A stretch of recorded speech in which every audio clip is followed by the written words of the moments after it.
probabilmente ciò che potrebbe significare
হঠাৎ করে চলে আসে ওখানে টাকা আছে বিজনেসের লোকটা দেখতে পাচ্ছে ওই যে তাই আমার পুরো হাত ব্যথা, আজকে নড়তে পারতেছি না।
প্রীতম আছো তুমি?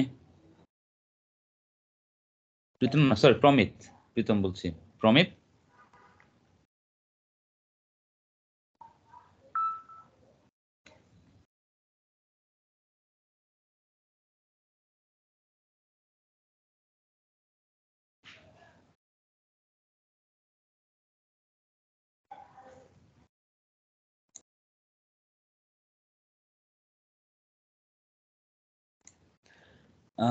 গুড মর্নিং, তাহলে ক্লাস শুরু করছি। হ্যাঁ, আমার কথা শুনতে পাচ্ছ তো? জি স্যার, শুনতে পাচ্ছি।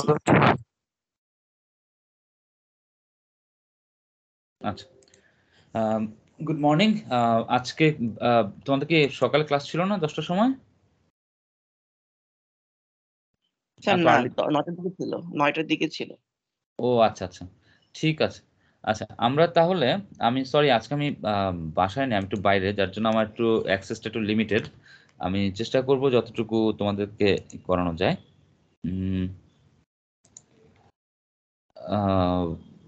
আচ্ছা ঠিক আছে, আমরা কালকে পড়ছিলাম হচ্ছে যে সলিড সলিউশনের ইম্প্যাক্টগুলো নিয়ে, যে আমরা সাবস্টিটিউশনাল হলে কি হয় অথবা ইন্টারস্ট্রিয়াল হলে কি হয় সেটা। তো আমরা দেখেছিলাম যে এজ ডিসলোকেশন হচ্ছে কি থাকবে, আমার তার ডাইলেশনাল কম্পোনেন্টও আছে, তার ডিস্টোর্শনাল কম্পোনেন্টও আছে। ফলে সে কি করবে, সে আমাদের হাইড্রোস্ট্যাটিক স্ট্রেস যদি কোনো কম্পোনেন্ট থাকে সেটার সাথে সে ইন্টারঅ্যাক্ট করতে পারবে, অথবা যদি শিয়ার কম্পোনেন্ট থাকে সেটার সাথে সে ইন্টারঅ্যাক্ট করতে পারবে। কিন্তু স্ক্রু ডিসলোকেশনের বেলায় সেই বেনিফিটটা নেই। স্ক্রু ডিসলোকেশনে শুধুমাত্র হচ্ছে আমার ডিস্টরশনাল কম্পোনেন্ট তার মধ্যে থাকবে, মানে তার স্ট্রেন ফিল্ডের সাথে। ফলে সে শুধুমাত্র শিয়ার স্ট্রেস আছে বা শিয়ার স্ট্রেন আছে এমন যেসব কম্পোনেন্ট যে জায়গায় পাবে, শুধুমাত্র সেই অংশটুকুর সাথেই তারা ইন্টারঅ্যাক্ট করতে পারবে, অন্য জায়গাতে তারা কোনো ধরনের ইন্টারঅ্যাক্ট করতে পারবে না। তো এটা দিয়ে আমরা কি দেখেছিলাম, যদি সাবস্টিটিউশনাল সলিড সলিউশন হয়, আমাদের তারা হচ্ছে একটা সিমেট্রিক্যাল মিসফিট তৈরি করবে, মিসফিট স্ট্রেন তারা দিবে। এই মিসফিট স্ট্রেনটা আসবে কোথা থেকে? কারণ হচ্ছে সাইজের ডিফারেন্স থেকে, সলিড এবং সলভেন্ট অ্যাটমের যে সাইজের ডিফারেন্স, সেই ডিফারেন্স থেকে আমাদের একটা মিসফিট স্ট্রেন আসবে। ওই মিসফিট স্ট্রেনটা যেহেতু হাইড্রোস্ট্যাটিক, তাহলে সে কি করবে, এই যে হাইড্রোস্ট্যাটিক স্ট্রেস ফিল্ড যেটা করবে, সে শুধুমাত্র এমন একটা ডিসলোকেশনের আমার সাথে ইন্টারঅ্যাক্ট করবে যার মধ্যে হাইড্রোস্ট্যাটিক স্ট্রেন রয়েছে।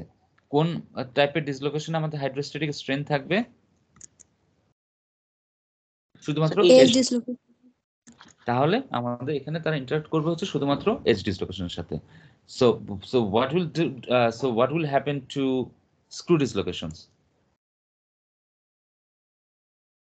So what type of solution would work, would interact with screw dislocation? Interstitial sir. Why interstitial? কারণ interstitial যেটা হচ্ছে সেখানে there is no symmetry, কোনো সিমেট্রি থাকবে না।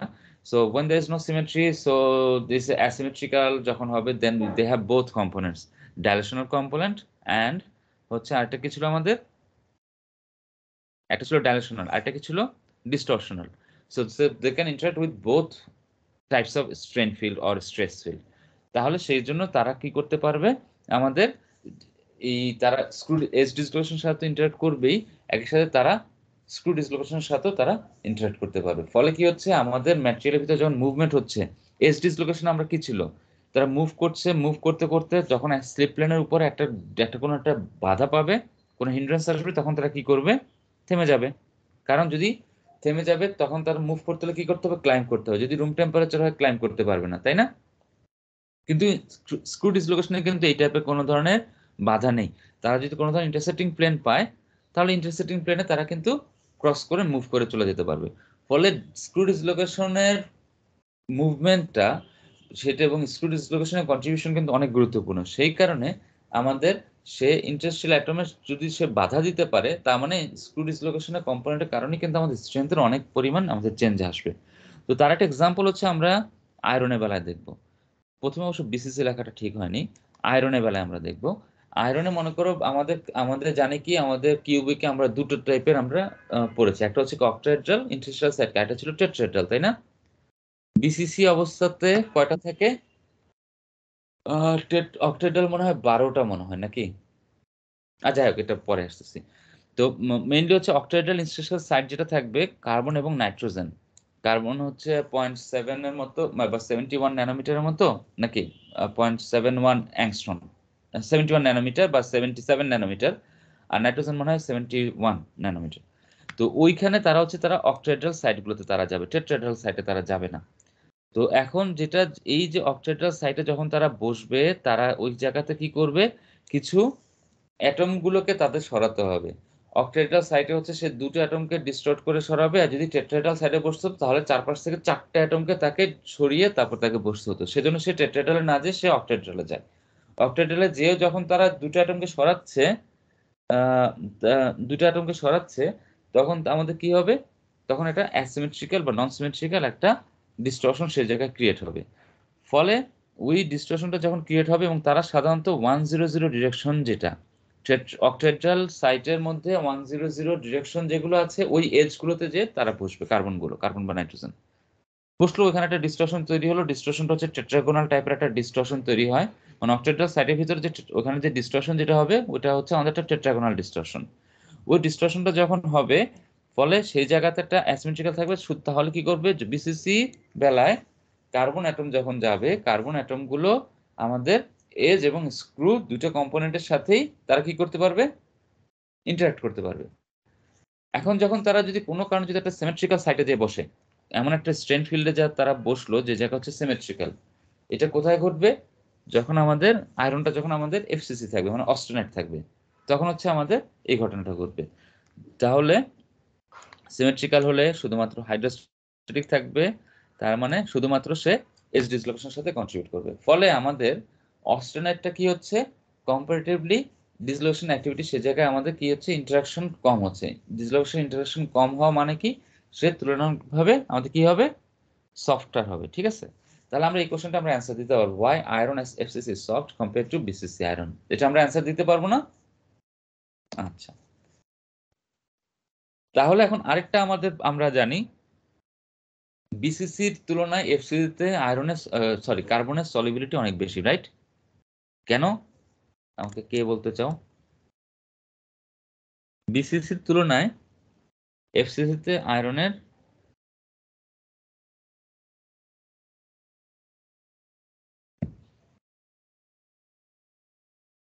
কে বলবা?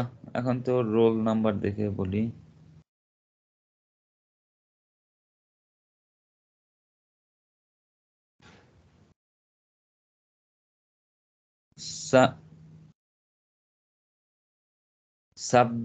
সাবির ইবনে জাহির, রোল 15 আছো?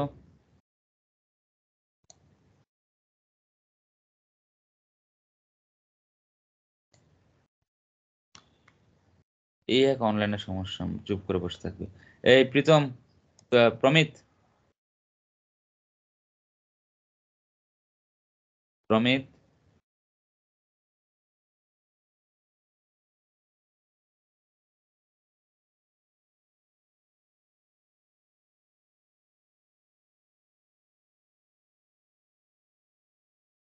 আমার কথা কি শোনা যাচ্ছে না?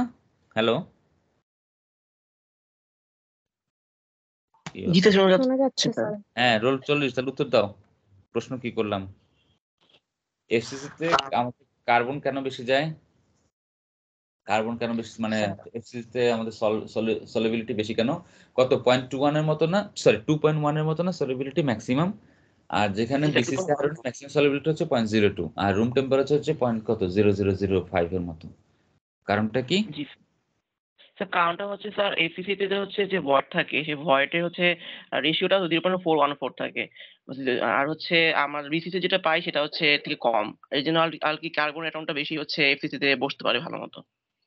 মানে ভয়েডটা আর কি ভয়েডের জায়গাটা বেশি থাকে, এই জন্য আলটিমেটলি ওই কার্বনটা হচ্ছে বিসিসি থেকে হচ্ছে এফসিসি তে বেশি হচ্ছে ইজিলি বসতে পারে, এই জন্য সলিবিলিটি বেশি। সরি, আমি খেয়াল করিনি, তোমাদের সিআর সাহেব আবার আমাকে ফোন দিয়েছিলেন। আরেকজনের কাছ থেকে শুনি, রোল 17 তন্ময়। জি স্যার। ও রোল 40 কি বললো, আমি পুরোপুরি ফলো করতে পারিনি, বলো। স্যার বলেছে যে স্যার এফসিসি তে যে ভয়েড গুলো ছিল সেই ভয়েড গুলোতে কার্বন অ্যাটম খুব মানে ভালোভাবে বসতে পারে, বিসিসি ক্ষেত্রে বসতে পারে না স্যার। এটার ভিতরে কিন্তু আরো অনেক অনেক কাহিনী আছে, আমরা মনে হয় তোমরা ওগুলো পড়েছো হয়তো। টেট্রাহেড্রাল অক্টাহেড্রাল দুই রকমের আছে না? জি স্যার। এফসিসিতে কি টেট্রাহেড্রাল অক্টাহেড্রাল দুইটা সাইটেই যাবে? এফসিসি মনে হয় স্যার অক্টাহেড্রাল যাবে, আর বিসিসিতে? টেট্রাহেড্রাল অক্টাহেড্রাল দুটোটাই যাবে মনে হয় স্যার। না, বিসিসিতে কিন্তু আবার অক্টাহেড্রালই যাবে, টেট্রাহেড্রালে যাবে না। ঠিক আছে, একটু পরে আসতেছি, ওটাতে আমরা আসতেছি। তো যথেষ্ট আছে, মানে হ্যাঁ সাইজের জন্য ওখানে হচ্ছে যে আমাদের বেশি যেতে পারে। আচ্ছা ঠিক আছে, এগুলো আমরা পড়ে আসছি, এটা এই অংশে আমাদের অতটা গুরুত্বপূর্ণ না এটা জানা। আচ্ছা যাই হোক, তাহলে আমাদের কি হলো, যেহেতু the extent of lattice distortion in the FCC is much less than compare to BCC, that's why the strengthening contribution of carbon in FCC is low. মানে অস্টেনাইট হচ্ছে স্ট্রেংথেনিং এ তেমন কোনো ইম্প্যাক্ট আমাদের ফেলে না। সেজন্য আমরা যে মনে করি অস্টেনাইটিক স্টেনলেস স্টিল এরকম যেগুলো করি সেগুলো কিন্তু আমাদের খুব লো কার্বনের থাকে, এবং এগুলোতে কিন্তু আমাদের নর্মালি স্ট্রেংথ কিন্তু আমাদের তত বেশি পাই না। আমরা নর্মালি কার্বন স্টিলে যেরকম থাকে তার তুলনায় কিন্তু তাদের স্ট্রেংথ সাধারণত কম থাকে, তুমি যদি ডুপ্লেক্স অন্য কোনো ধরনের স্টেনলেস স্টিলে না যাও। তো এগুলো হচ্ছে মেনলি আমাদের সফটওয়্যার স্টিল থাকে আর কি। তাহলে কি হলো, এটা কি কারণে এটা ঘটনাটা ঘটলো?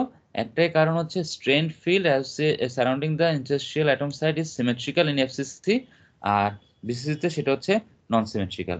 ফলে আমরা যদি দেখি symmetrical defect, non symmetrical defect, ভিন্ন ভিন্ন ডিফেক্টগুলো যদি আমরা দেখি, একটা হার্ডেনিং ইফেক্টকে যদি আমরা জি হিসেবে ধরে নিই, জি কে ধরে নিলাম একটা ভ্যালু যেটা হচ্ছে আমাদের হার্ডেনিং কোএফিসিয়েন্ট হিসেবে আমরা ধরে নিলাম, তাহলে এই যে সিমেট্রিক্যাল ডিফেক্টে আমাদের হার্ডেনিং এর ইফেক্ট গুলো হচ্ছে অনেক কম।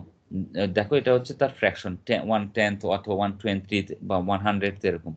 বাট যদি আমাদের নন সিমেট্রিক্যাল যদি হয়, যদি ভ্যাকেন্সি বা কোনো ধরনের আমাদের ইনজাস্ট্রিয়াল পজিশনে বা ইরেডিয়েশনের কারণে যদি একই অ্যাটম যখন যে বসে, এই টাইপের ঘটনা যখন ঘটে, তাদের কন্ট্রিবিউশনটা কিন্তু অনেক বেশি বেড়ে যায়। মানে খুবই অনেক অনেক পাওয়ারফুল একটা কন্ট্রিবিউশন আমরা পেতে পারি, যেটা আমরা এর আগে ছবিতেও দেখেছিলাম। এই যে এখন যে আমরা এই প্লটটা, তাহলে এই প্লটটাকে তোমাদেরকে যদি বলি, এখন আমাদের সিমেট্রিক্যাল অ্যাসিমেট্রিক্যাল স্ট্রেন ফিল্ডের মাধ্যমে এটাকে এক্সপ্লেন করো, আমরা সেটা এক্সপ্লেন করতে পারবো না এখন? আমরা আশা করি এটা এক্সপ্লেন করতে পারবো। আচ্ছা, তাহলে এটুকু আমরা যাই, এখন আমরা আগাই। এখন স্টিলের বেলায় আমরা একটু দেখি, স্টিলও কিন্তু সেম ঘটনাই, আমরা অলরেডি যেটা পড়ছি সেটা। স্যার জি, আমার একটা প্রশ্ন ছিল স্যার, হ্যাঁ এর আগে একটা স্লাইডে দেখিয়েছেন, একটু যাবেন? ওই কার্বনের পার্সেন্টেজ দিয়ে একটা গ্রাফ।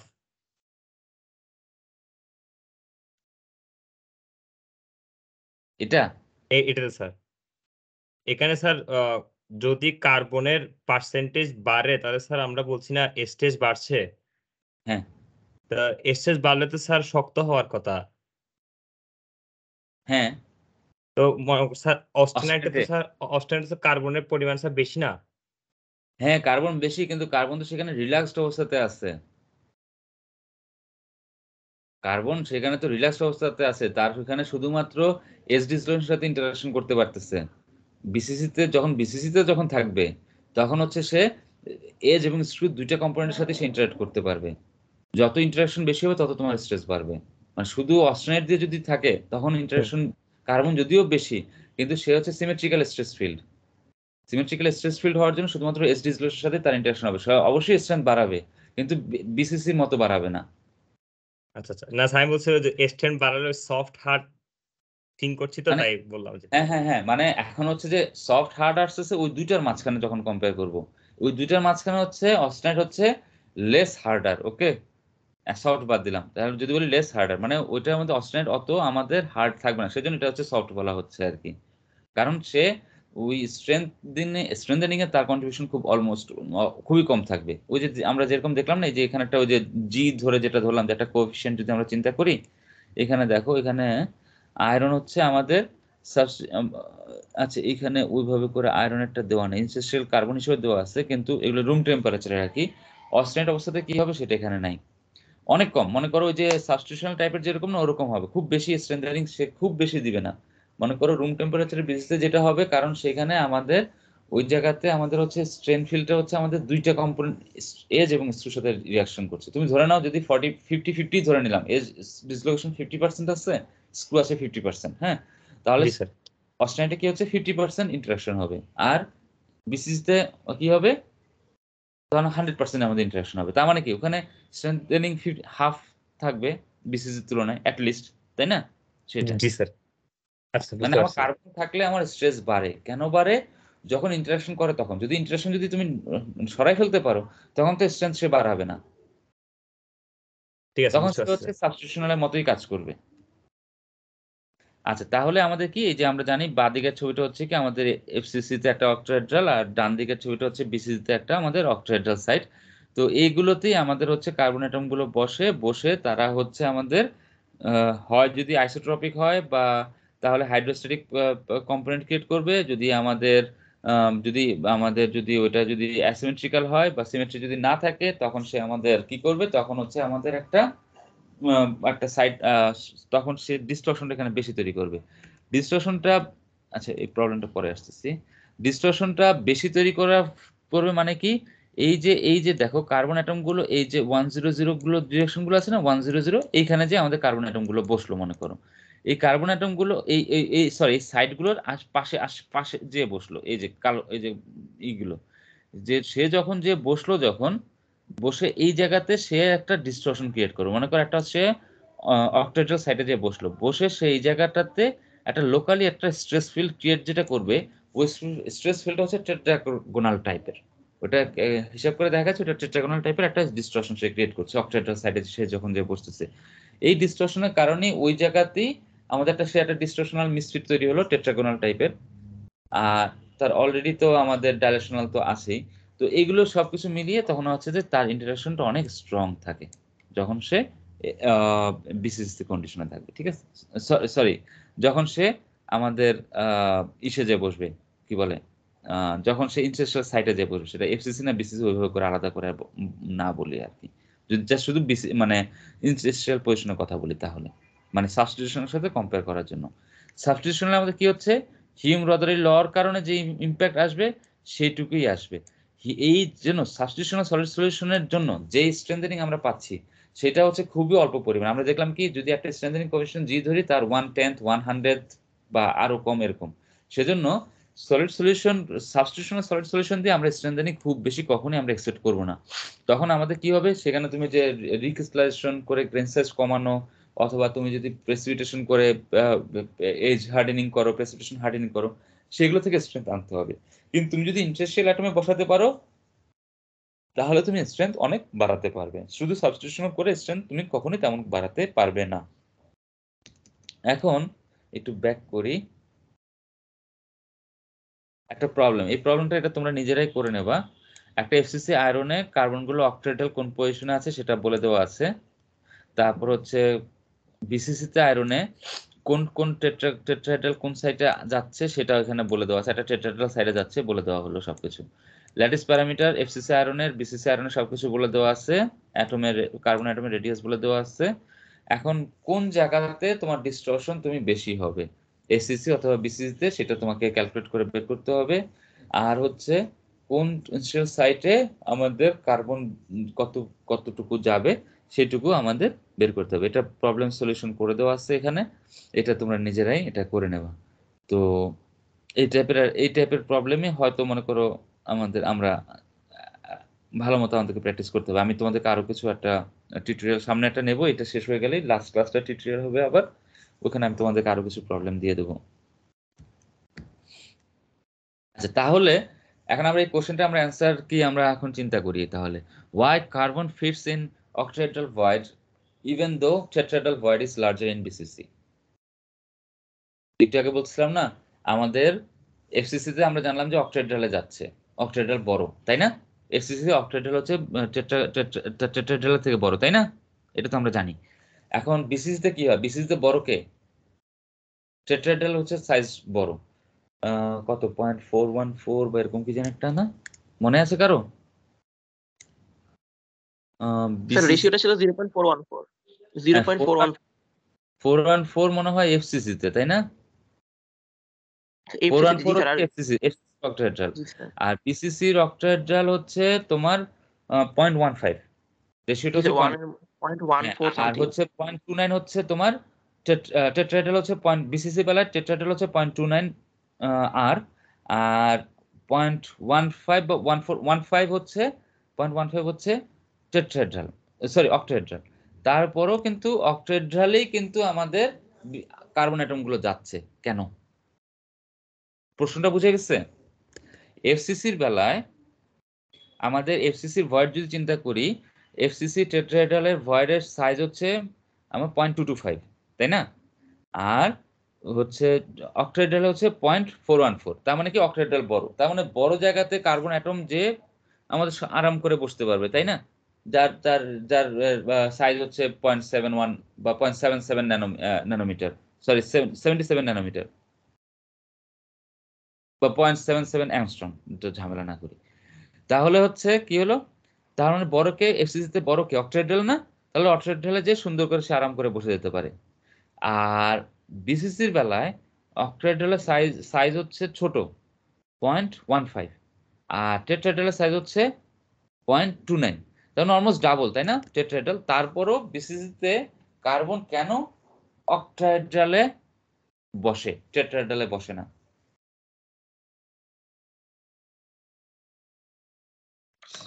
স্যার ডিস্টরশনের কারণে।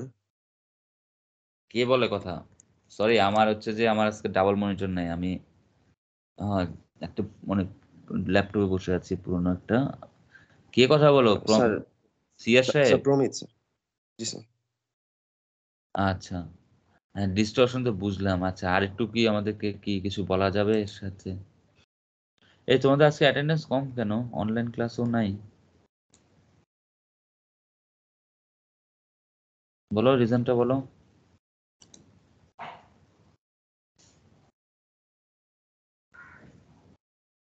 স্যার পুরোটা তো বুঝতে পারতেছি না, কিন্তু স্যার ডিস্টরশন মেইন রিজন আর কি। ঠিক আছে, তাহলে এটা আমরা নিজেরাই সেলফ স্টাডি করে নেব, এটা আমি আর বলবো না।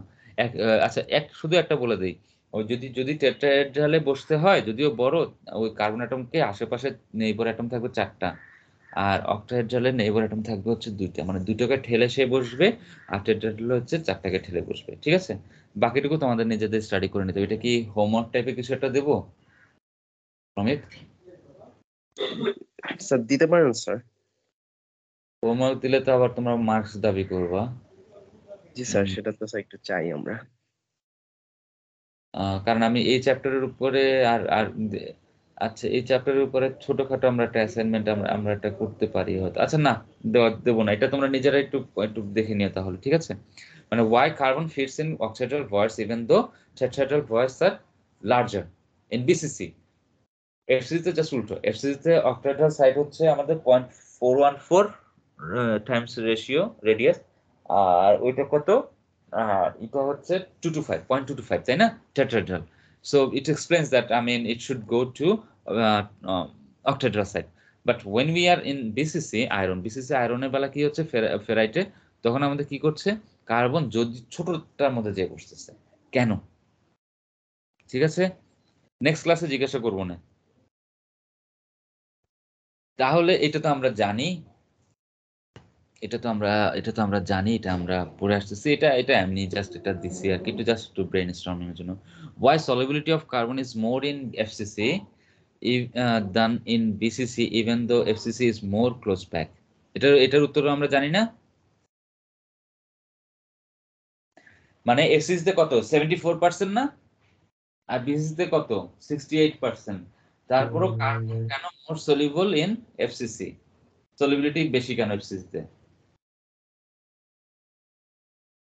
তো যে অক্টোহেড্রালের মানে ভয়েডের এটা বেশি, সাইজটা বেশি আর কি। এফসিসি বড় তে আর কি। অক্টাহেড্রাল সাইজটা বড়। আমি এই রোল 40 কে মিউট, তুমি বারবার অ্যান্সার দিচ্ছ, আমি অন্যদের কাছ থেকে একটু শুনতে যাচ্ছি, সবাই কি পার্টিসিপেট করি আমরা? স্যার এফসিসির অক্টাহেড্রাল সাইজটা বড়, বিসিসি তে যে ভয়েড সাইজ থাকে তার থেকে এফসিসি সাইজটা বড় থাকে, এফসিসি তে অক্টাহেড্রাল সাইজটা বড়। সবার So, বড় মানে আমার জাস্ট জি স্যার। জি স্যার, আর একটা বলছিলেন যে 0.15 ন্যানোমিটার নাকি এরকম টাইপ, যে অক্টাহেড্রাল ভয়েডের সাইজ, এই জন্য আর কি। মানে হ্যাঁ হ্যাঁ, আয়রনের বেলা যদি হিসাব করি আর কি, 0.1 এর মতো, 0.1 ন্যানোমিটার মনে হয়। জি স্যার। আচ্ছা, আর কেউ কিছু বলতে চাও এটা নিয়ে? রোল 7 মোরসালিন ইসলাম বা রোল 10 ফারিয়া মাসুদ, তারপরে রোল 22 আরিফ হোসেন, কি পুরো নামটা পড়তে পারছি না, আরিফ হোসেন চৌধুরী। আচ্ছা ঠিক আছে, আমরা তাহলে আমরা কন্টিনিউ করি। হ্যাঁ, তাহলে এটা আমরা যদি সলিড সলিউশন আমরা মোটামুটি আমরা কভার করলাম। So what is the summary যদি আমরা চিন্তা করি, shear stress interacts with screw dislocation. এগুলো কিন্তু মনে থাকতে হবে, এত বারবার এক কথা বলছি। Shear stress plus hydrostatic stress, এইটা stress or strain field or any type of stress or strain যেটাই বলি না কেন, তারা কার সাথে ট্রিট করবে? এজ ডিসলোকেশনের সাথে। Potential interaction between an edge or screw dislocation with a solid atom depends on the stress field. Stress fieldটা কি হবে? সিমেট্রিক্যাল নাকি নন সিমেট্রিক্যাল? সিমেট্রিক্যাল হলে হাইড্রোস্ট্যাটিক, তার মানে শুধুমাত্র এজ ডিসলোকেশনের সাথে ইন্টারঅ্যাক্ট করবে, আর না হলে সে যদি শিয়ার কম্পোনেন্ট থাকে তাহলে সে স্ক্রু ডিসলোকেশনের সাথে তখন সে ইন্টারঅ্যাক্ট করতে পারবে। ঠিক আছে, তাহলে আমরা এই কথাটা স্টেটমেন্ট আমরা বলতে পারি, the relative strengthening potential for a given solute atom is determined by the nature of the stress field associated with the solute atom। তার মানে কি, সলিড অ্যাটম যেটা আমি দেব শুধুমাত্র সেটা সাইজ বা সেটা না, সেই সলিড অ্যাটমটা কোন টাইপের স্ট্রেস ফিল্ড জেনারেট করছে তার উপর নির্ভর করবে হচ্ছে আমাদের কি পরিমাণ স্ট্রেংথেনিং সেখান থেকে আমরা পাবো। তাহলে এই অ্যাটমটা আমাদের কি সে সাবস্টিটিউশনাল নাকি ইন্টারস্টিশিয়াল সেটা ইম্পর্টেন্ট না, ইম্পর্টেন্ট হচ্ছে কি সে কোন টাইপের আমাদের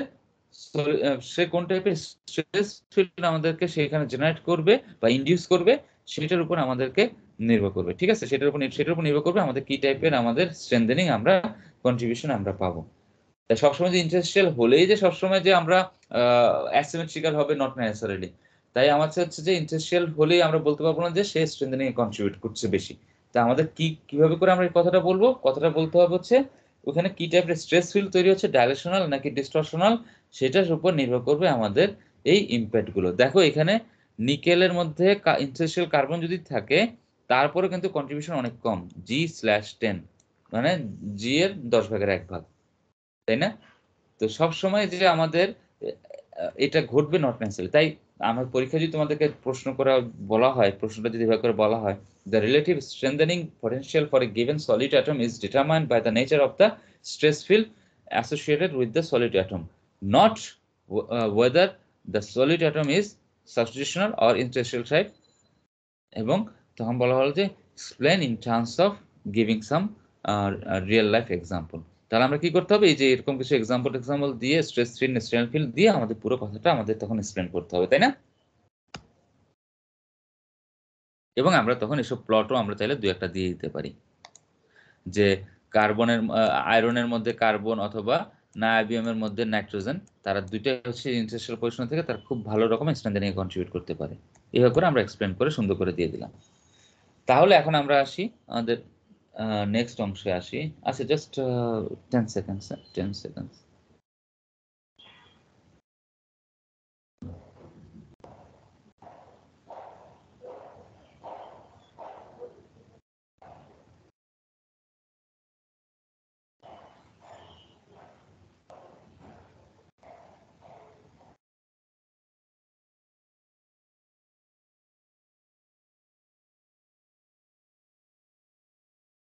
হ্যাঁ, আচ্ছা এখন আসি আমরা প্রেসিপিটেশন হার্ডেনিং। প্রেসিপিটেশন হার্ডেনিং কি আমরা নাম তো শুনেছি, তাই না? প্রেসিপিটেশন হার্ডেনিং এর আমরা নাম শুনেছি, এজ হার্ডেনিং আমরা নাম শুনেছি না? আচ্ছা, প্রেসিপিটেশন হার্ডেনিং এ আমাদের কি হয়, ওটা আসছে হচ্ছে অনেক বছর আগে, অলমোস্ট 120 বছর আগে। এটা জার্মান এক মেটালার্জিস্ট, উনি আলফ্রেড বুয়েম, উনি হচ্ছে একটা অ্যালুমিনিয়াম অ্যালয়কে তৈরি করার চেষ্টা করছিলেন। অ্যালুমিনিয়াম অ্যালয় তৈরি করার জন্য উনি প্ল্যান করছিল, স্টিলের বেলায় তো মেটালার্জিটা অনেক ডেভেলপ ছিল আরো আগে থেকে, যে স্টিলে আমাদের প্রেসিপিটেশন হয়, অনেক কিছু হয়, তো এই টাইপে করে কোয়েঞ্চিং করা যায়। স্টিলে কোয়েঞ্চ করে কি হয়, মার্টেনসাইট তৈরি হয় না? স্টিলে যদি আমি কোয়েঞ্চ করি মার্টেনসাইট তৈরি হয়। তো উনি এরকম একটা প্ল্যান করছিলেন যে অ্যালুমিনিয়ামের কিরকম মার্টেনসাইট তৈরি করা যায় কিনা। ওইটা করতে যেয়ে উনি হচ্ছে প্রেসিপিটেশন হার্ডেনিং এর একটা মেকানিজম আবিষ্কার করেন। এবং ওইটা হচ্ছে ফার্স্ট ন্যানো টেকনোলজির বলতে পারো প্রয়োগ, অ্যাপ্লিকেশন বলতে পারো। ন্যানো টেকনোলজির ফার্স্ট অ্যাপ্লিকেশন হচ্ছে ওইটাই, যে আমাদের কিভাবে করে আমরা প্রেসিপিটেশন ফেলে, প্রেসিপিটেট গুলো হচ্ছে তোমাদের ন্যানো সাইজ, তো ন্যানো সাইজের অ্যাটমিক লেভেলের প্রেসিপিটেশন ফেলে কিভাবে স্ট্রেংথেনিং করতে পারি সেটা হচ্ছে সেখান থেকে আসলো। তাহলে প্রিন্সিপাল অফ এজ হার্ডেনিংটা তাহলে কি দাঁড়ায়? Hardening by aging can be accomplished either at room temperature or at elevated temperature. Room temperature is called natural aging, at high temperature বলা হয় artificial aging. এটাকে কিভাবে করে আমরা এটা করি? প্রিন্সিপালসটা কি? প্রিন্সিপালসটা হচ্ছে আমরা ওই যে বললাম না ফেজ ডায়াগ্রাম আমাদের লাগবে, ফেজ ডায়াগ্রামে আমরা সিঙ্গেল ফেজ রিজিয়নে আমাদেরকে কাজ করতে হবে। কি করতে হবে? প্রথমে হচ্ছে আমাদেরকে হিট করতে হবে, হিট করে রুম টেম্পারেচার থেকে তাকে সিঙ্গেল ফেজ রিজিয়নে আমরা নিয়ে যাব। এই যে আলফা সলিড সলিউশনে চলে গেলাম, নিয়ে যাওয়ার পরে তারপর তাকে আমরা র্যাপিড কুলিং করব। র্যাপিড যদি কুলিং করি তাহলে কি হবে? এই যে সলভাস লাইনটাকে সে কাট করবে, সলভাস লাইনটাকে যখনই কাট করবে আমাদের নর্মালি নিয়ম কি, আস্তে আস্তে স্লোলি যত আমরা আস্তে আস্তে যখন আমি স্লো কুল করতে থাকবো, এই এক্সট্রা অ্যাটম গুলো যেগুলো সলিউশনে থাকতে পারবে না তারা আস্তে আস্তে বের হয়ে যাবে, ঠিক না? আমি তাকে সেই সুযোগটা তাকে দিলাম না, আমি তাকে র্যাপিড কুল করে ফেললাম। কুল করে ফেলে কি হলো? একটা super saturated solid solution 4S S S S S super saturated solid solution আমাদের সেখানে একটা তৈরি হলো। তারপর আমরা কি করব? ওইটাকে আমরা অল্প করে আমরা তাকে হিট দেব, হিট দিয়ে আস্তে আস্তে টেম্পারিং যেরকম করে আমরা নাম শুনছি না টেম্পারিং, সেরকম আস্তে করে তাকে আমরা হিট দেব, হিট দিয়ে হচ্ছে তখন ওই প্রেসিপিটেট ওই যে সলিউশন থেকে আস্তে আস্তে আমাদের প্রেসিপিটেট বের হওয়া শুরু হবে। এইগুলো হচ্ছে আমাদের স্ট্রেংথেনিং এ তারা কন্ট্রিবিউট করবে, ঠিক আছে? তো তো আমাদের সলিড টেম্পারিং সলিউশন এর বিষয়টা কি বলবেন? বুঝিনি, আবার বলো। ওই টেম্পারিং এর বিষয়টা একটু কি বললেন? টেম্পারিং টেম্পারিং বলি নাই, টেম্পারিং হচ্ছে স্টিলে বলা হয় টেম্পারিং। আমরা বলবো, আমরা এখনই এটা পড়বো, আরো পড়বো, আমি জাস্ট এমনি একটু জাস্ট একটা লাইনে বললাম, আগে একটু বলে নিই। প্রেসিপিটেশন হার্ডেনিং হচ্ছে আমাদের অ্যালয় থাকতে হবে, মানে সলিড সলিউশন থাকতে হবে, না হলে এটা হবে না। তারপরে হচ্ছে আমাদের প্রেসিপিটেশনটা কি? প্রেসিপিটেট হচ্ছে কি একটা সেকেন্ড ফেজ পার্টিকেলকে, সেকেন্ড ফেজ একটা সেকেন্ডারি ফেজ বা একটা ম্যাট্রিক্স ছাড়া আমাদের অন্য কোনো ফেজ যদি থাকে সেগুলোকে আমরা সেকেন্ড ফেজ বলি, সেকেন্ড ফেজ বলি বা মাইক্রো কনস্টিটিউয়েন্ট বলি। এই সেকেন্ড ফেজ গুলোকেই আমরা পার্টিকেল বলে থাকি। আমরা যদি কম্পাউন্ড হিসেবে থাকে, তারা হচ্ছে কয়েকটা অ্যাটম, অনেকগুলো অ্যাটম মিলে একটা ডেফিনিট কম্পোজিশন থাকতে পারে বা রেঞ্জ অফ কম্পোজিশন তার থাকতে পারে, সেগুলোকে আমরা বলছি হচ্ছে আমাদের এক ধরনের পার্টিকেল, তাকে আমরা বলি, ঠিক আছে? পার্টিকেল যেগুলো তৈরি হচ্ছে, পার্টিকেলগুলো সাইজ শেপ সবই ডিফারেন্ট হতে পারে, সে হতে পারে স্ফেরিক্যাল হতে পারে, নিডল শেপের হতে পারে, সে ল্যাথ শেপের হতে পারে, সে কমপ্লেক্স চাইনিজ স্ক্রিপ্ট হতে পারে, বা তোমার জাস্ট প্লেটের মতো হতে পারে, নানান রকমের শেপের সে হতে পারে, আবার চিকুন হতে পারে, মোটা হতে পারে, তার ভলিউম ফ্র্যাকশন আমাদের চেঞ্জ হয়, তার কম্পোজিশন চেঞ্জ হয়, তারপর হচ্ছে তার ভিতরে আমাদের ওই যে অ্যাটমিক অর্ডার গুলো চেঞ্জ হয়। আমরা যে short range order, long range order ওগুলো আমরা পড়ছি ক্রিস্টালোগ্রাফিতে, আমাদের এই টাইপের অর্ডার গুলো চেঞ্জ হচ্ছে। তারপর ওখানে যে বিভিন্ন রকমের স্ট্রাকচার তৈরি হয়, যে DO23 DO22 এরকম বিভিন্ন রকম স্ট্রাকচার গুলো তোমরা পড়ছো না, এরকম তৈরি হয়, সুপার ল্যাটিস স্ট্রাকচার তৈরি হয়, অনেক ধরনের কিছু আমাদের তৈরি হয়। তো আমাদের তো আর অত কিছু আমাদের জানতে হবে না, এগুলো আমরা অলরেডি পড়ছি। তো আমরা এখন যেটা পড়বো প্রেসিপিটেশন হার্ডেনিং এর মেকানিজমটা কি সেটা আমরা দেখবো। তো প্রেসিপিটেশন হার্ডেনিং এ আমাদের কি হবে? ভিন্ন ভিন্ন aluminium alloy, magnesium alloy, steel, Inconel, nickel based alloy যেগুলো আছে, ম্যাগনেসিয়ামের অ্যালয়, এই টাইপের অ্যালয়গুলোকে আমরা করতে পারি। কিভাবে আমরা করি? একটু ক্লিন করে নিই। আমরা একটা অ্যালয়কে হিট, এই যে একটা মনে করো এই অ্যালয়টা বলি 4% একটা কপার আছে, একটা অ্যালুমিনিয়ামের মধ্যে 4% মানে কপার, অ্যালুমিনিয়াম কপার অ্যালয় 4% কপারের একটা অ্যালয় আছে, সেটাকে আমি রুম টেম্পারেচার থেকে আস্তে আস্তে হিট করে এই যে সিঙ্গেল ফেজ রিজিয়নে তাকে নিয়ে গেলাম, নিয়ে যে কিছুক্ষণ তাকে ধরে রাখলাম, ধরে রেখে সব অ্যাটম গুলোকে, তার সলিড অ্যাটম গুলো যেগুলো ছিল কপার গুলোকে আমি ম্যাট্রিক্সের মধ্যে ডিজলভ করালাম, যেন সে যেগুলো প্রেসিপিটেট হয়ে আগে বাইরে চলে গেছিল সেগুলো সব যেন ম্যাট্রিক্সের মধ্যে যে সাবস্টিটিউশনালি বসে যায়। সাফিসিয়েন্ট টাইম দেওয়ার পরে তারপর তাকে আমি র্যাপিড কুলিং করলাম, র্যাপিড কুলিং করে রুম টেম্পারেচারে নিয়ে আসলাম। র্যাপিড কুলিং করার সময় কি ঘটবে? সলভাস লাইনকে সে কাট করবে, পাস করবে। যখন সলভাস লাইনকে পাস করে তখন আমাদের কি হয়, যে এক্সট্রা যে অ্যাটম গুলো থাকে তখন তারা কি করে, প্রেসিপিটেট তৈরি করে না? এবং এই প্রেসিপিটেট যখন তৈরি হচ্ছে, এই জায়গায় যখন যাবে সে প্রেসিপিটেট কি হবে, আস্তে আস্তে প্রেসিপিটেট সংখ্যা, সলিবিলিটি যত কমতে থাকবে প্রেসিপিটেট গুলো আমাদের একটা পার্টিকুলার প্রেসিপিটেট আমাদের তৈরি হবে, বাড়তে থাকবে কমতে থাকবে, যাই হোক। এখন মনে করো আমি যখন এইখানে যখন আমি তাকে যখন র্যাপিড কুলিং করলাম, তখন এই যতটুকু অ্যাটম যা ছিল সবগুলো অ্যাটম হচ্ছে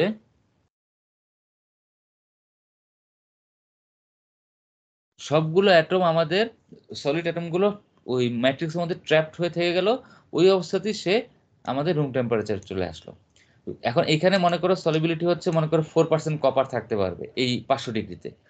যখন 200 ডিগ্রিতে আসবে তখন হচ্ছে মাত্র 0.5 এর মতো কপার থাকতে পারবে।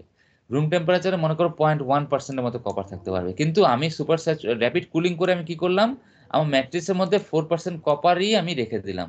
তখন এটাকে আমরা বলি হচ্ছে সুপার স্যাচুরেটেড সলিড সলিউশন।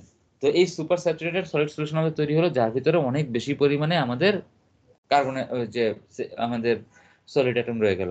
তারপর তাকে আমরা অল্প একটু হিট করব, মনে করো 100 ডিগ্রি, 80 ডিগ্রি, 200 ডিগ্রি, 150 ডিগ্রি এরকম টেম্পারেচারে 10 মিনিট, 20 মিনিট, 1 ঘন্টা, 2 ঘন্টা ডিপেন্ডিং অন অ্যালয়। তো আমরা তাকে হিট করলে কি হবে, ওইখানে আমাদের প্রেসিপিটেট তৈরি হবে। প্রেসিপিটেট তৈরি হবে মানে কি, কপার অ্যাটম গুলো আমাদের ম্যাট্রিক্সের যে অ্যালুমিনিয়াম অ্যাটম বা যদি ম্যাট্রিক্সের যদি অন্যান্য আরো কোনো অ্যাটম থাকতো, সে যার সাথে তার কেমিক্যাল অ্যাফিনিটি সবচেয়ে বেশি ম্যাচ করবে তাকে নিয়ে সে একটা প্রেসিপিটেট তৈরি করবে, একটা সেকেন্ড ফেজ তৈরি করবে। মনে করে অ্যালুমিনিয়াম কপারে কি তৈরি করবে, Al2 কপার, Al2 কপার, এরকম একটা সে প্রেসিপিটেট আমাদের সে তৈরি করবে। প্রেসিপিটেট তৈরি করে সে একটা সেপারেট এন্টিটি হিসেবে, একটা মাইক্রো কনস্টিটিউয়েন্ট হিসেবে সে ডিস্টিংগুইশড একটা ফেজ হিসেবে সে ম্যাট্রিক্সের সাথে আলাদা হয়ে থেকে যাবে। কিভাবে থেকে যাবে আমরা একটু পরে দেখছি। তো যদি অন্য এলিমেন্ট থাকতো, সে হয়তো অ্যালুমিনিয়াম কপার, এখানে আয়রন থাকলে হয়তো আয়রন যোগ করতো, নানান রকম করে সে তার মতো করে সে এরকম সেকেন্ড ফেজ তৈরি করতো। এইভাবে করে করে আমরা, এটা হচ্ছে টেম্পারিং এর মতো আর কি। টেম্পারিং আমরা কি করি, ওই যে আস্তে অল্প করে টেম্পারেচার আমরা হিট দিই, কোয়েঞ্চ করে আমরা হিট দিই স্টিলের বেলায়। কোয়েঞ্চ এবং টেম্পারিং এগুলো হচ্ছে স্টিলের এই টার্মস গুলো ব্যবহার করা হয়। এইভাবে করে আমরা প্রেসিপিটেট আমরা তৈরি করতে পারি। তো প্রেসিপিটেট গুলো আমাদের কি করতে হবে, প্রেসিপিটেট গুলো আমাদের সুবিধাটা কি, এই প্রেসিপিটেট গুলো আমাদের ডিসলোকেশনের মুভমেন্টকে বাধা দিবে, ফলে আমাদের স্ট্রেনথেনিং হবে। তাহলে আমাদের স্টেপ কি ছিল, 3টে স্টেপ। একটা প্রথমটা হচ্ছে সলিউশন ট্রিটমেন্ট, আরেকটা হচ্ছে আমাদের র্যাপিড কুলিং, তারপর হচ্ছে আমাদের এজিং। সলিউশন ট্রিটমেন্ট কি, আমাদের সিঙ্গেল ফেজ রিজিয়নে আমি তাকে নিয়ে যাব, আমার অ্যালয়টাকে সিঙ্গেল ফেজ রিজিয়নে নিয়ে যাবো, যেন আমাদের সব অ্যালোয়িং এলিমেন্ট গুলো যা যা ছিল সলিড গুলো সবগুলো যেন ডিজলভ হয়ে ম্যাট্রিক্সের সাথে সাবস্টিটিউশনাল বা ইন্টারস্টিশিয়াল যে পজিশন যাক সে চলে যায়। তারপর তাকে আমরা র্যাপিড কুলিং করব, যেন কোনো ধরনের ওখানে সেজন্য আর ওই যেটুকু অ্যাটম আগে থেকে প্রেসিপিটেট হওয়ার কথা সেজন্য প্রেসিপিটেট হতে না পারে, পুরোটাই ম্যাট্রিক্সের ভিতরে এনট্র্যাপড অবস্থায় থাকা অবস্থায় যেন আমি তাকে সুপার স্যাচুরেটেড একটা সলিউশন তৈরি করতে পারি।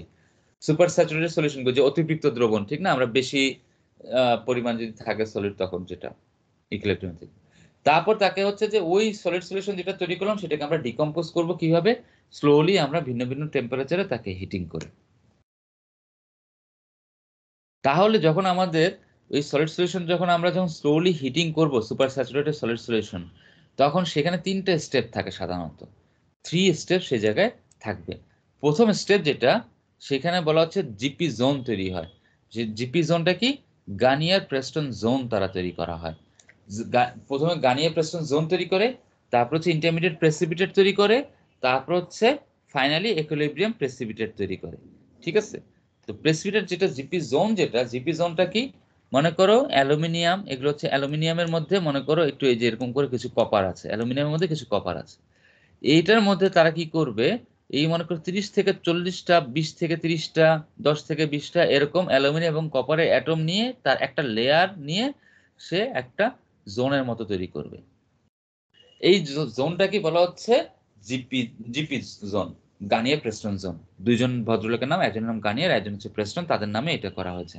তার মানে ওই যে জোন যেটা তৈরি হয়েছে সেখানে একটু আমাদের কার্বন অ্যাটমগুলো একটু কপার অ্যাটমগুলো একটু বেশি পরিমাণে আছে, বেশি পরিমাণে কপার আছে, সে অল্প কিছু অ্যালুমিনিয়াম নিয়ে সে আলাদা করে একটা জোন তৈরি করলো। যে জোনটাকে মধ্যে মনে করো 20 থেকে 30টা, 40টা, 50টার মতো আমাদের অ্যাটম থাকবে। এই জিপি জোন যখন তৈরি হচ্ছে, তারা হচ্ছে ম্যাট্রিক্সের সাথে সম্পূর্ণ রকম কোহেরেন্ট মানে হচ্ছে ম্যাট্রিক্সের যে ল্যাটিস পয়েন্ট সেই ল্যাটিস পয়েন্ট ফলো করেই এই জোনের অ্যাটমগুলো থাকবে। সে আলাদা করে কোনো ল্যাটিস পয়েন্ট সে তৈরি করবে না, আলাদা করে তৈরি করবে না। প্রেসিডেন্ট যখন তৈরি হয় সাধারণত প্রেসিডেন্টগুলো আলাদা, ল্যাটিস পয়েন্ট তার ডিফারেন্ট থাকে। তো সে হচ্ছে ম্যাট্রিক্সের যেটা ছিল সেটার মতো করেই তারা থাকবে, সেজন্য তারা কোহেরেন্ট। একটা এরকম একটা জোন হিসেবে তারা তৈরি করবে। এই যে 20 থেকে 30টা অ্যাটম, যেটা মাত্র 10 থেকে 20টা বা 20 থেকে 30টা অ্যাটম যেটা আছে, এই অ্যাটমের জোনগুলো হচ্ছে আমাদের স্ট্রেংথেনিং এ তারা কন্ট্রিবিউট করবে, হিউজ পরিমাণে কন্ট্রিবিউট করে, সেটা আমরা পরে দেখবো, আজকে একটু পরে দেখবো। সেটা হচ্ছে আমাদের কোহেরেন্ট, আমাদের একটা প্রেসিপিটেট। এটা হচ্ছে প্রেসিপিটেশন তৈরি হওয়ার ফার্স্ট স্টেপ। এটাকে আমরা কি বলবো? GP zone. জিপি জোন আবার দুই রকমের আছে, GP zone 1, GP zone 2। GP zone 1 হচ্ছে যখন মাত্র 10-20টা অ্যাটম মিলে তৈরি করবে তখন, আর জিপি জোন 2 হচ্ছে আর একটু বেশি পরিমাণে যখন অ্যাটম থাকবে তখন। এখন জিপি জোন গেল, তারপরে আসবে কি বললাম? Intermediate precipitate. ইন্টারমিডিয়েট প্রেসিপিটেটের নাম মনে করে দিলাম থেটা ডাবল প্রাইম। এই থেটা ডাবল প্রাইমটা কি করবে? এটা হচ্ছে কপার রিচ আমাদের অ্যাটম থাকবে, মানে অ্যালুমিনিয়াম কপার অ্যালো যেহেতু বলছি, ওটা থেটা ডাবল প্রাইম হচ্ছে ফেজের নাম। এখানে হচ্ছে কপার রিচ অ্যালুমিনিয়াম কন্টেইনিং একটা ফেজ তারা তৈরি করবে, যারা হচ্ছে জিপি জোনের থেকে বেশি পরিমাণে তাদের অ্যাটম থাকবে। সাইজ মনে করো জিপি জোনে যেটা বললাম যদি 50টা থাকে, এদের হয়তো 400-500টার মতো অ্যাটম মিলে তারা একটা ইন্টারমিডিয়েট একটা প্রেসিপিটেট তৈরি করবে। সে এখনো হচ্ছে পার্শিয়ালি, সে এখনো কোহেরেন্টই থেকে যাবে, সে এখনো তার কোহেরেন্সি লুজ করবে না, কিন্তু নর্মালি তাদের হচ্ছে ক্রিস্টাল স্ট্রাকচার হচ্ছে আমাদের একটা ডিফারেন্ট তৈরি করবে। আগে যখন জিপি জোনে ক্রিস্টাল স্ট্রাকচার ছিল আমাদের ম্যাট্রিক্সের মতো, কিন্তু যখনই আমাদের সে একটু প্রেসিপিটেটের মতো তৈরি করা শুরু করলো, তখন তার নিজস্ব একটা কম্পোজিশন থাকবে, মনে করো Al2 কপারই থাকবে তার কম্পোজিশন। ক্রিস্টাল স্ট্রাকচার সেটা একটা ডিফারেন্ট, সে হয়তো এফসিসি হতে পারে, বিসিসি হতে পারে, এটা কোনো অন্য যে কোনো একটা তার মধ্যে করে একটা কম্পোজিশন সে তৈরি করবে। এই হচ্ছে এই যেটা আমাদের ফেজ তৈরি হলো, এই ল্যাটিস গুলো, এইটা হচ্ছে তার একটা ইউনিট সেলটা এখানে দেখানো আছে। এইটা হচ্ছে আমাদের থিটা ডাবল প্রাইম ছিল। থিটা ডাবল প্রাইম থেকে আবার একটু সময় দেওয়ার পরে সেটা হবে থিটা প্রাইম, আরেকটা ইন্টারমিডিয়েট ফেজ তারা তৈরি করলো, থিটা প্রাইম তৈরি করলো, যেটা আরেকটু বড় হবে সাইজে। তারপরে এন্ড অফ দ্য ডে আমাদের যখন আরো বেশি সময় ধরে তাকে হিট দেবো, তখন বাই বেশি টেম্পারেচার হিট করব, তখন আমাদের ইকুইলিব্রিয়াম প্রেসিপিটেট তৈরি হবে, যেটা আমরা মাইক্রোস্ট্রাকচারে দেখে থাকি, সেটার নাম হচ্ছে থেটা। অ্যালুমিনিয়াম কপারের বেলা হচ্ছে থেটা। তো এই ফেজটা মনে করো তার এরকম নির্দিষ্ট পুরো তার ক্রিস্টাল স্ট্রাকচার একদম ডেফিনেট ক্রিস্টাল স্ট্রাকচার থাকবে, কম্পোজিশন থাকবে, সবই থাকবে, ঠিক আছে। এখন এই ইকুইলিব্রিয়াম প্রেসিপিটেট গুলো যখন তারা তৈরি করছে, সে যেহেতু তার নিজস্ব ল্যাটিস পয়েন্টে সে বসবে, ম্যাট্রিক্সের সাথে ম্যাট্রিক্সের ল্যাটিস পয়েন্টে সে যে বসবে না, তার মানে কি সে তখন আর ম্যাট্রিক্সের পয়েন্টে যেহেতু বসবে না, সে আর ওখানে কোহেরেন্ট আর সে থাকবে না, সে কোহেরেন্সি লুজ করবে। Coherency because he is losing the coherency, that's why he is not contributing to strengthening. Coherent না হলে স্ট্রেংথেনিং এর কন্ট্রিবিউশন অলমোস্ট জিরো থাকবে, ঠিক আছে। তো আমাদের এটাতে কন্ট্রিবিউশন আমাদের অলমোস্ট জিরো হবে, কারণ যখন তারা ফাইনালি তৈরি হবে ইকুইলিব্রিয়াম প্রেসিপিটেট গুলো সাইজও অনেক বড় থাকবে, ফলে স্ট্রেংথেনিং এর কন্ট্রিবিউশন তাদের কমে যাবে। তাদের যেহেতু কোহেরেন্সিও কমে যাবে, স্ট্রেংথেনিং এর কন্ট্রিবিউশন কমে যাবে, যেহেতু তারা সাইজে বড় হয়ে যাবে, স্ট্রেংথেনিং এর কন্ট্রিবিউশন কমে যাবে। সাইজে বড় হওয়া মানে কি? আমাদের ম্যাট্রিক্সে তার সংখ্যা কমে যাবে, সংখ্যা যদি কমে যায় তাহলেও আমাদের স্ট্রেংথেনিং এর কন্ট্রিবিউশন আমাদের কমে যাবে। সেগুলো হচ্ছে আমরা আস্তে আস্তে আজকে দেখব। তাহলে আমরা প্রেসিপিটেট কিভাবে তৈরি হলো? ফার্স্ট হচ্ছে একটা লেয়ার তৈরি হলো, যেখানে সলিড মানে হচ্ছে কপার রিচ কিছু অ্যালুমিনিয়াম মিলে 40-50টা অ্যাটম মিলে একটা জিপি জোন তৈরি করলো, জিপি জোন 1, জিপি জোন 2। তারপর হচ্ছে 2-3টা ইন্টারমিডিয়েট ফেজ থাকবে। এই যে একটা ইন্টারমিডিয়েট ফেজ মনে করে এরকম তৈরি হলো, প্রথমে সে একটা ক্রিস্টাল স্ট্রাকচার নেওয়ার চেষ্টা করলো, সে একটা কম্পোজিশন নেওয়ার চেষ্টা করছে। তারপরে যখন আরেকটা ইন্টারমিডিয়েট ফেজ তৈরি হলো, সে একটা ডেফিনিট একটা ফেজ একটা ক্রিস্টাল স্ট্রাকচার তৈরি করে ফেললো, যেটা অলমোস্ট কোহেরেন্ট টু ম্যাট্রিক্স। পরে যখন ফাইনালি আমরা যেটা পেলাম সেটা হচ্ছে সম্পূর্ণ ইনকোহেরেন্ট আমরা একটা কম্পোজিশন আমরা সেখান থেকে আমরা পেয়ে গেলাম। তাহলে হচ্ছে কি, ম্যাট্রিক্স এবং প্রেসিপিটেট এই দুটো ইন্টারফেসে আমাদের ইন্টারাকশন হচ্ছে। সো দ্য ইন্টারাকশনটা কিরকম হচ্ছে? ইন্টারাকশনটা হচ্ছে আমাদের কোহেরেন্ট, প্রথমে থাকবে কোহেরেন্ট, দেন আস্তে আস্তে তারা কোহেরেন্সি লুজ করবে। কোহেরেন্ট মানে কি? এখন আমরা এই ছবিটা দেখলে আমরা বুঝতে পারবো। এই প্রতিটা পয়েন্ট হচ্ছে আমাদের ল্যাটিস পয়েন্ট, ঠিক আছে প্রমিত? এই প্রতিটা পয়েন্ট হচ্ছে আমাদের ল্যাটিস পয়েন্ট। এই ল্যাটিস পয়েন্ট গুলো যদি আমরা দেখি, এই কালোটা হচ্ছে একটা প্রেসিপিটেট, ধরে নিলাম এটা হচ্ছে একটা জিপি জোন। এই প্রেসিপিটেট গুলোর ভিতরের যে অ্যাটম গুলো আছে সেটা দেখো, আমার যে অ্যালুমিনিয়াম ম্যাট্রিক্স ছিল তার সাথে পয়েন্ট একদম সেম না, অলমোস্ট সিমিলার না? Yes sir, similar sir. মানে একই পয়েন্টে তারা বসছে, তাই তাদেরকে আমরা that's why we are calling them coherent precipitate, মানে coherent to matrix. So they are taking this occupying the same positions as the matrix atoms, so that's why we are calling them coherent. তাহলে এটা যদি coherent হয়, না এখন এই পিকচারটার দিকে look করো। Now look at this picture, whether is it coherent or semi-coherent or incoherent. ভালো করে দেখো। ইনকোয়ারেন্ট স্যার। কে বললা? 17 স্যার। হয় নাই। আবার একটু দেখো।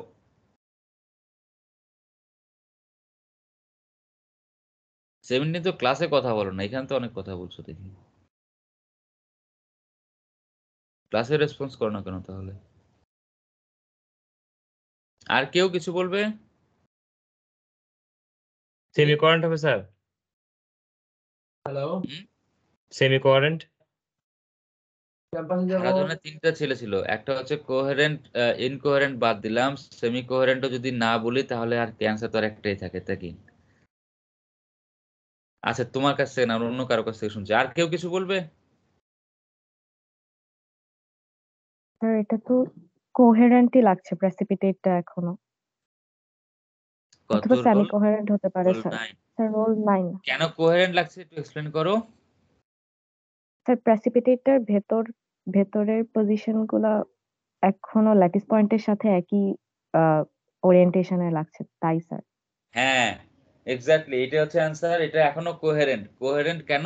তুমি যদি খেয়াল করো এখানে হচ্ছে ক্রিস্টাল স্ট্রাকচারটা ব্রেনগুলো একটু ডিস্টর্টেড হয়ে আছে, স্ট্রেইনড হয়ে আছে, কিন্তু তুমি যদি খেয়াল করো ম্যাট্রিক্সের ল্যাটিস পয়েন্ট এবং প্রেসিপিটেটের ল্যাটিস পয়েন্ট কিন্তু এখনো কিন্তু সেম, তারা কিন্তু একই ল্যাটিস পয়েন্টই কিন্তু আছে, কিন্তু বাইরের এই যে বাইরের এগুলো একটু তারা একটা এখানে প্রেসিপিটেট থাকার কারণে তারা একটু দেখো একটা স্ট্রেস ফিল্ড নিয়ে আছে, একটা স্ট্রেইনড হয়ে আছে, তাই না? এছাড়া কিন্তু আর কোনো পার্থক্য নেই, প্রথমটা এবং দ্বিতীয় ছবি আর কোনো পার্থক্য নেই। তাহলে 3 নম্বর ছবিটা তাহলে কি হবে? 3 নম্বর পিকচারটা have a close look, and তাহলে এটা কি হবে? স্যার সেমি কোহেরেন্ট হবে। এটা সেমি কোহেরেন্ট হবে। কারণ কি সেমি কোহেরেন্ট হবে? এই কারণে বাইরে যদি খেয়াল করো এই যে আমাদের একটা এখানে অ্যাটম গুলো আছে, এটা ভিতরে এই জায়গাতে অ্যাটম গুলো নাই, আছে এই জায়গাতে নাই। তার মানে সে কিছু কিছু কোহেরেন্সি সে মেনটেন করছে, যেরকম এই কোহেরেন্সিটা সে মেনটেন করেছে, কিন্তু কিছু কিছু জায়গায় করেনি। ফলে আমাদের কি হচ্ছে, সে এটা কোহেরেন্টও না ইনকোহেরেন্টও না, তাই আমরা কি বললাম? সেমি কোহেরেন্ট বললাম। ওকে। আবার একটা জিনিস যদি একটু খেয়াল করো, এই যে এই জায়গার এই লাইনটা তারপর এটা, এগুলো আমাদের কি ইনকমপ্লিট প্লেন হচ্ছে না?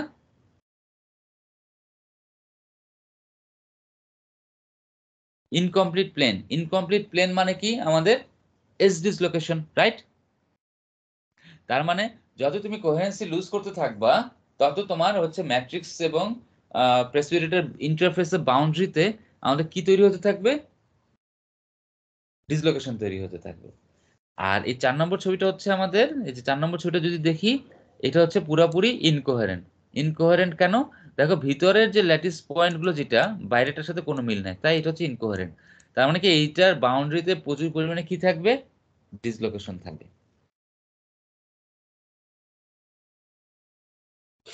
আচ্ছা ঠিক আছে। Whether the dislocation cuts through or avoids the precipitator depends on the structure of the second phase and nature of the particle matrix interface.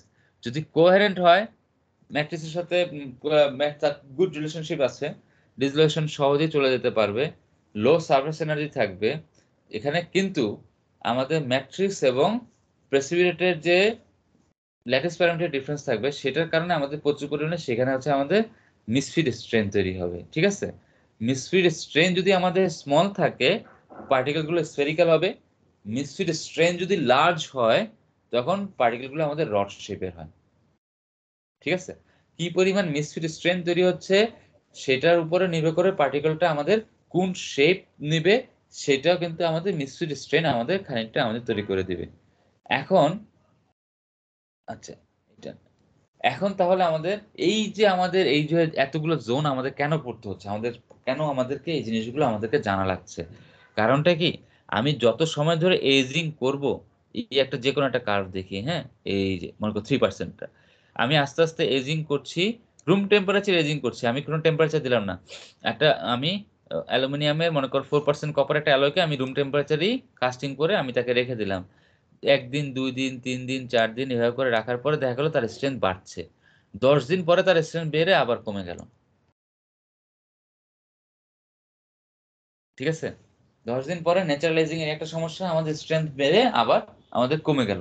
তাহলে আমাদের তখন কি হবে, কেন আমাদের বাড়লো কেন আমাদের কমলো, সেই জিনিসটা নিয়ে স্টাডি করতে যেই আমাদেরকে ওই যে বললাম যে ফার্স্ট ন্যানো টেকনোলজি ওই সময় আসলো।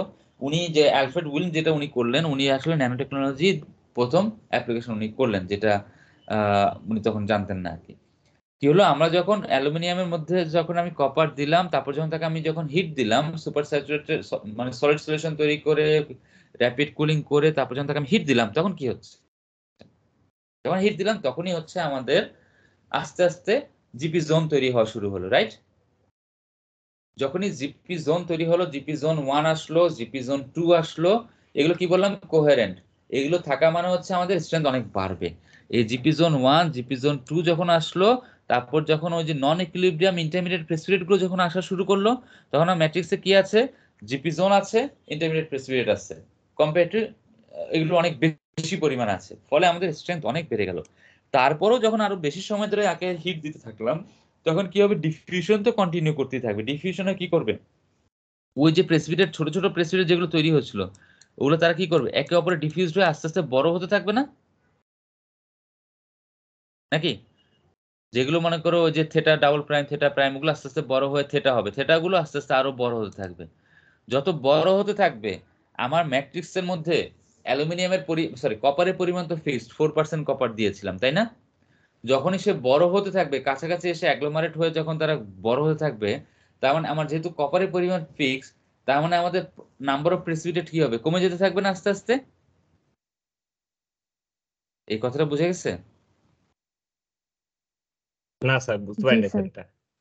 আচ্ছা আবার বলি, মনে করো আমি 4% কপার দিয়েছি, 4% কপার, রুম 4% কপার মনে করো পুরোটাই ম্যাট্রিক্সে আছে।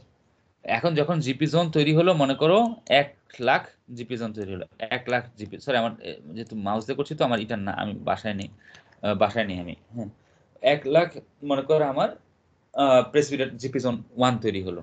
জিপি জোন 2 মানে কি, একটু বড় মানে কি, ডিফিউশন হয়েছে, মনে করো 80,000 আমার তৈরি হলো। এখন 20,000 কেন কমে গেল, কারণ কি আমার কপারের পরিমাণ তো ফিক্সড, তাই না? কপার তো 4%, আমি তো বাইরে থেকে তো আর এক্সট্রা কপার আসবে না। যতটুকু copper 1 lakh president GP zone 1 তৈরি করেছে, ওই ততটুকু কপারই তো আমার জিপি জোন 2 তৈরি করবে, তাই না? জিপি জোন 2 যখন এখন বড়, তার মানে কি হচ্ছে, আমার প্রেসিডেন্টের সংখ্যা কমে যাবে না? মনে করো কয়েকটা জিপি জোন 1 দুইটা তিনটা একসাথে জড়ো হয়ে তারা জিপি জোন 2 তৈরি করবে, না হলে তো এটা তৈরি হতে পারবে না, পারবে? যদি তৈরি হতে না পারে তাহলে কি হলো, তোমার ম্যাট্রিক্সের ডিফিউশন যখন 4টা মিলে 2টা হলো, তাহলে টোটাল এরকম যদি এরকম 1 লাখ থাকে, তাহলে ওটা কত হয়ে যাবে, 60,000 70,000 80,000 হয়ে যাবে না? এখন বুঝে গেছে? স্যার তাহলে জিপি জোন 2 এর স্ট্রেংথ কেন কম হলো না, যেহেতু সংখ্যা কম? না না, সংখ্যা সংখ্যা কমের সাথে তো সম্পর্ক নাই, ওগুলো পরে আসতেছি, আগে এইটুকু শেষ করি। কারণ পুরো জিনিসটা তোমার হচ্ছে যে একটা একটা করে তো পুরো জিপি জোন 1 চেঞ্জ হয়ে তো জিপি জোন 2 তৈরি হয়ে যাচ্ছে না, সব থাকবে সেখানে। সেজন্য আমি তোমাকে এখানে তখন বলছিলাম জিপি জোন থাকবে, ইন্টারমিডিয়েট প্রেসিডেন্ট থাকবে, সেজন্য আমরা এখানে পিকটা পাচ্ছি, ওটা পরে আসতেছি। তাহলে এইটি হয়ে গেল। তারপর যখন ইন্টারমিডিয়েট প্রেসিডেন্ট তৈরি হবে, তখন সেটা কি হবে, ওইটা আরো সাইজে আরো বড় না? তার মানে যখন আরো বড় কিছু তৈরি করবো, তার মানে ডিফিউশন হয়ে আরো কপার আরো অ্যালুমিনিয়ামের অ্যাটম ওখানে আসতে হবে, তাহলে আমাদের টোটাল আমাদের তাহলে কি হবে, নাম্বারটা আরো কমে যাবে। সেখানে হয়তো মনে করো আমি ইন্টারমিডিয়েট প্রেসিডেন্ট মনে করো আমি 50 পেয়ে গেলাম, 50,000 পাচ্ছি। ইন্টারমিডিয়েট প্রেসিডেন্ট 1 ইন্টারমিডিয়েট প্রেসিডেন্ট 2 এরকম 50 30 40 পেলাম। তারপর যখন ইকুইলিব্রিয়াম প্রেসিডেন্ট মনে করো আমি 20,000 পেলাম, 20,000 আমি ইকুইলিব্রিয়াম প্রেসিডেন্ট পেলাম, মনে করো একটা টেম্পারেচারে আসার পর। তারপরেও যদি আরো বেশি সময় ধরে হিট দিতে থাকি, তখন কি হবে, আরো ডিফিউশন হবে। এই 20,000 প্রেসিডেন্ট গুলো তখন তারা কি করবে, একে অপরের সাথে মিলে তারা 20,000 জায়গা হয়তো 12,000 হয়ে গেল, সাইজ তো কি হবে, আরো বড় হয়ে যাবে, এবং নাম্বার কি হবে, কমে যাবে। কারণ কি, আমার কপার তো ফিক্সড, আমি তো বাইরে থেকে তো কপার দিতে পারবো না। বাইরে থেকে যদি কপার দিতে না পারি, তাহলে আমার ম্যাট্রিক্সে তো কপার যেহেতু থাকবে, ওইটুকু কপার মিলে যতটুকু যে কটা তৈরি করতে পারে সেই কটাই তৈরি করবে। আগে মনে করো জিপি জোন তৈরি করতে মনে করো 2টা কপার লাগতো, তো কিন্তু এখন মনে করো ইন্টারমিডিয়েট প্রেসিপিটেট তৈরি করতে তার 20টা কপার লাগে, তখন আমার কি হবে, সে দুইটার জায়গায় 20টা করে কপার শেড তখন ড্র করবে একসাথে নিয়ে, তার একটা সিমেট্রি তৈরি করে, একটা স্ট্রাকচার তৈরি করে, তার একটা ক্রিস্টাল সে জায়গায় বানাবে। তখন আমাদের কি হবে, আমাদের তখন নাম্বারটা অলরেডি কমে যাবে না? এখনো হয়নি? তখনও কি স্যার 4% কপারই ঠিক থাকবে? অবশ্যই, তুমি তো অ্যালয় বানিয়েছো, কাস্টিং তো করে রাখছো আগে থেকে 4% কপার দিয়ে, তুমি এখানে কপার চেঞ্জ করবা কিভাবে? তোমার অ্যালয় কম্পোজিশন তো ফিক্স, বুঝো না এখনো? বুঝতে পারছি না স্যার, মানে আপনি যে বললেন 1 লাখ থেকে 80,000 হলো, 80,000 থেকে 50,000 হলো, মানে এই বিষয়টা কেমন হচ্ছে স্যার, এটা বুঝতে পারছি না স্যার। আচ্ছা, এটা আমি তার বোর্ডে বুঝাবো না, এই অংশটুকু বোর্ডে কালকে দেখাবো না, ঠিক আছে?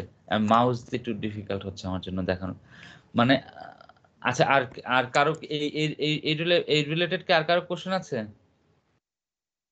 বুঝুনি এরকম কেউ, আর কেউ কি বলতে চাও কিছু?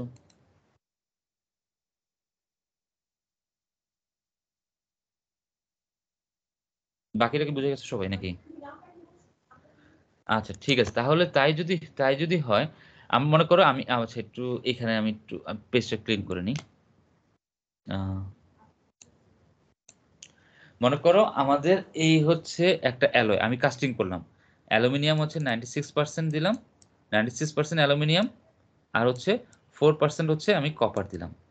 কাস্টিং করে যখন আমি ম্যাটেরিয়াল যখন বানালাম, 4% কপারের জন্য যে কয়টা কপার অ্যাটম আসবে সেটা তো এখন ফিক্সড হয়ে গেল, তাই না? আমি তো আর সেটাকে, আমি যদি বাইরে থেকে কপার অ্যাড না করি, তাহলে তো আমার সেটা চেঞ্জ হওয়ার কোনো সুযোগ আর নেই, আছে? So there's no way we can change the amount of copper because you have already made our material. Now, when do you heat it up? So you can just do changes in like moving your copper to in different directions, like you can by diffusion. Diffusion কারণে সে move করবে, but number of copper কি আর বাড়বে? না sir, পারবে না sir. না sir. Copper তো আমার ফিক্সড। এখন নাম্বার অফ কপার যদি মনে করো এখন থাকলো, আমি মনে করো এখানে 10 লাখ কপার আছে, so we have let's say 1 million copper. 1 million copper দিয়ে প্রতিটা কপার মনে করো আমাদের 2টা কপার এবং একটা অ্যালুমিনিয়াম মিলিয়ে একটা জিপি জোন 1 তৈরি করছে, তাহলে আমরা কয়টা পেলাম? এরকম কয়টা আমি তৈরি করতে পারবো? 5 লাখ তৈরি করতে পারবো, right? GP zone 1। GP zone 2 তৈরি করতে আমার মনে করো 4টা করে কপার লাগে, 4টা করে কপার, 2টা করে অ্যালুমিনিয়াম, তাহলে আমি ম্যাক্সিমাম কয়টা তৈরি করতে পারবো? ধরে নিলাম 2.5 লাখ, তাই না?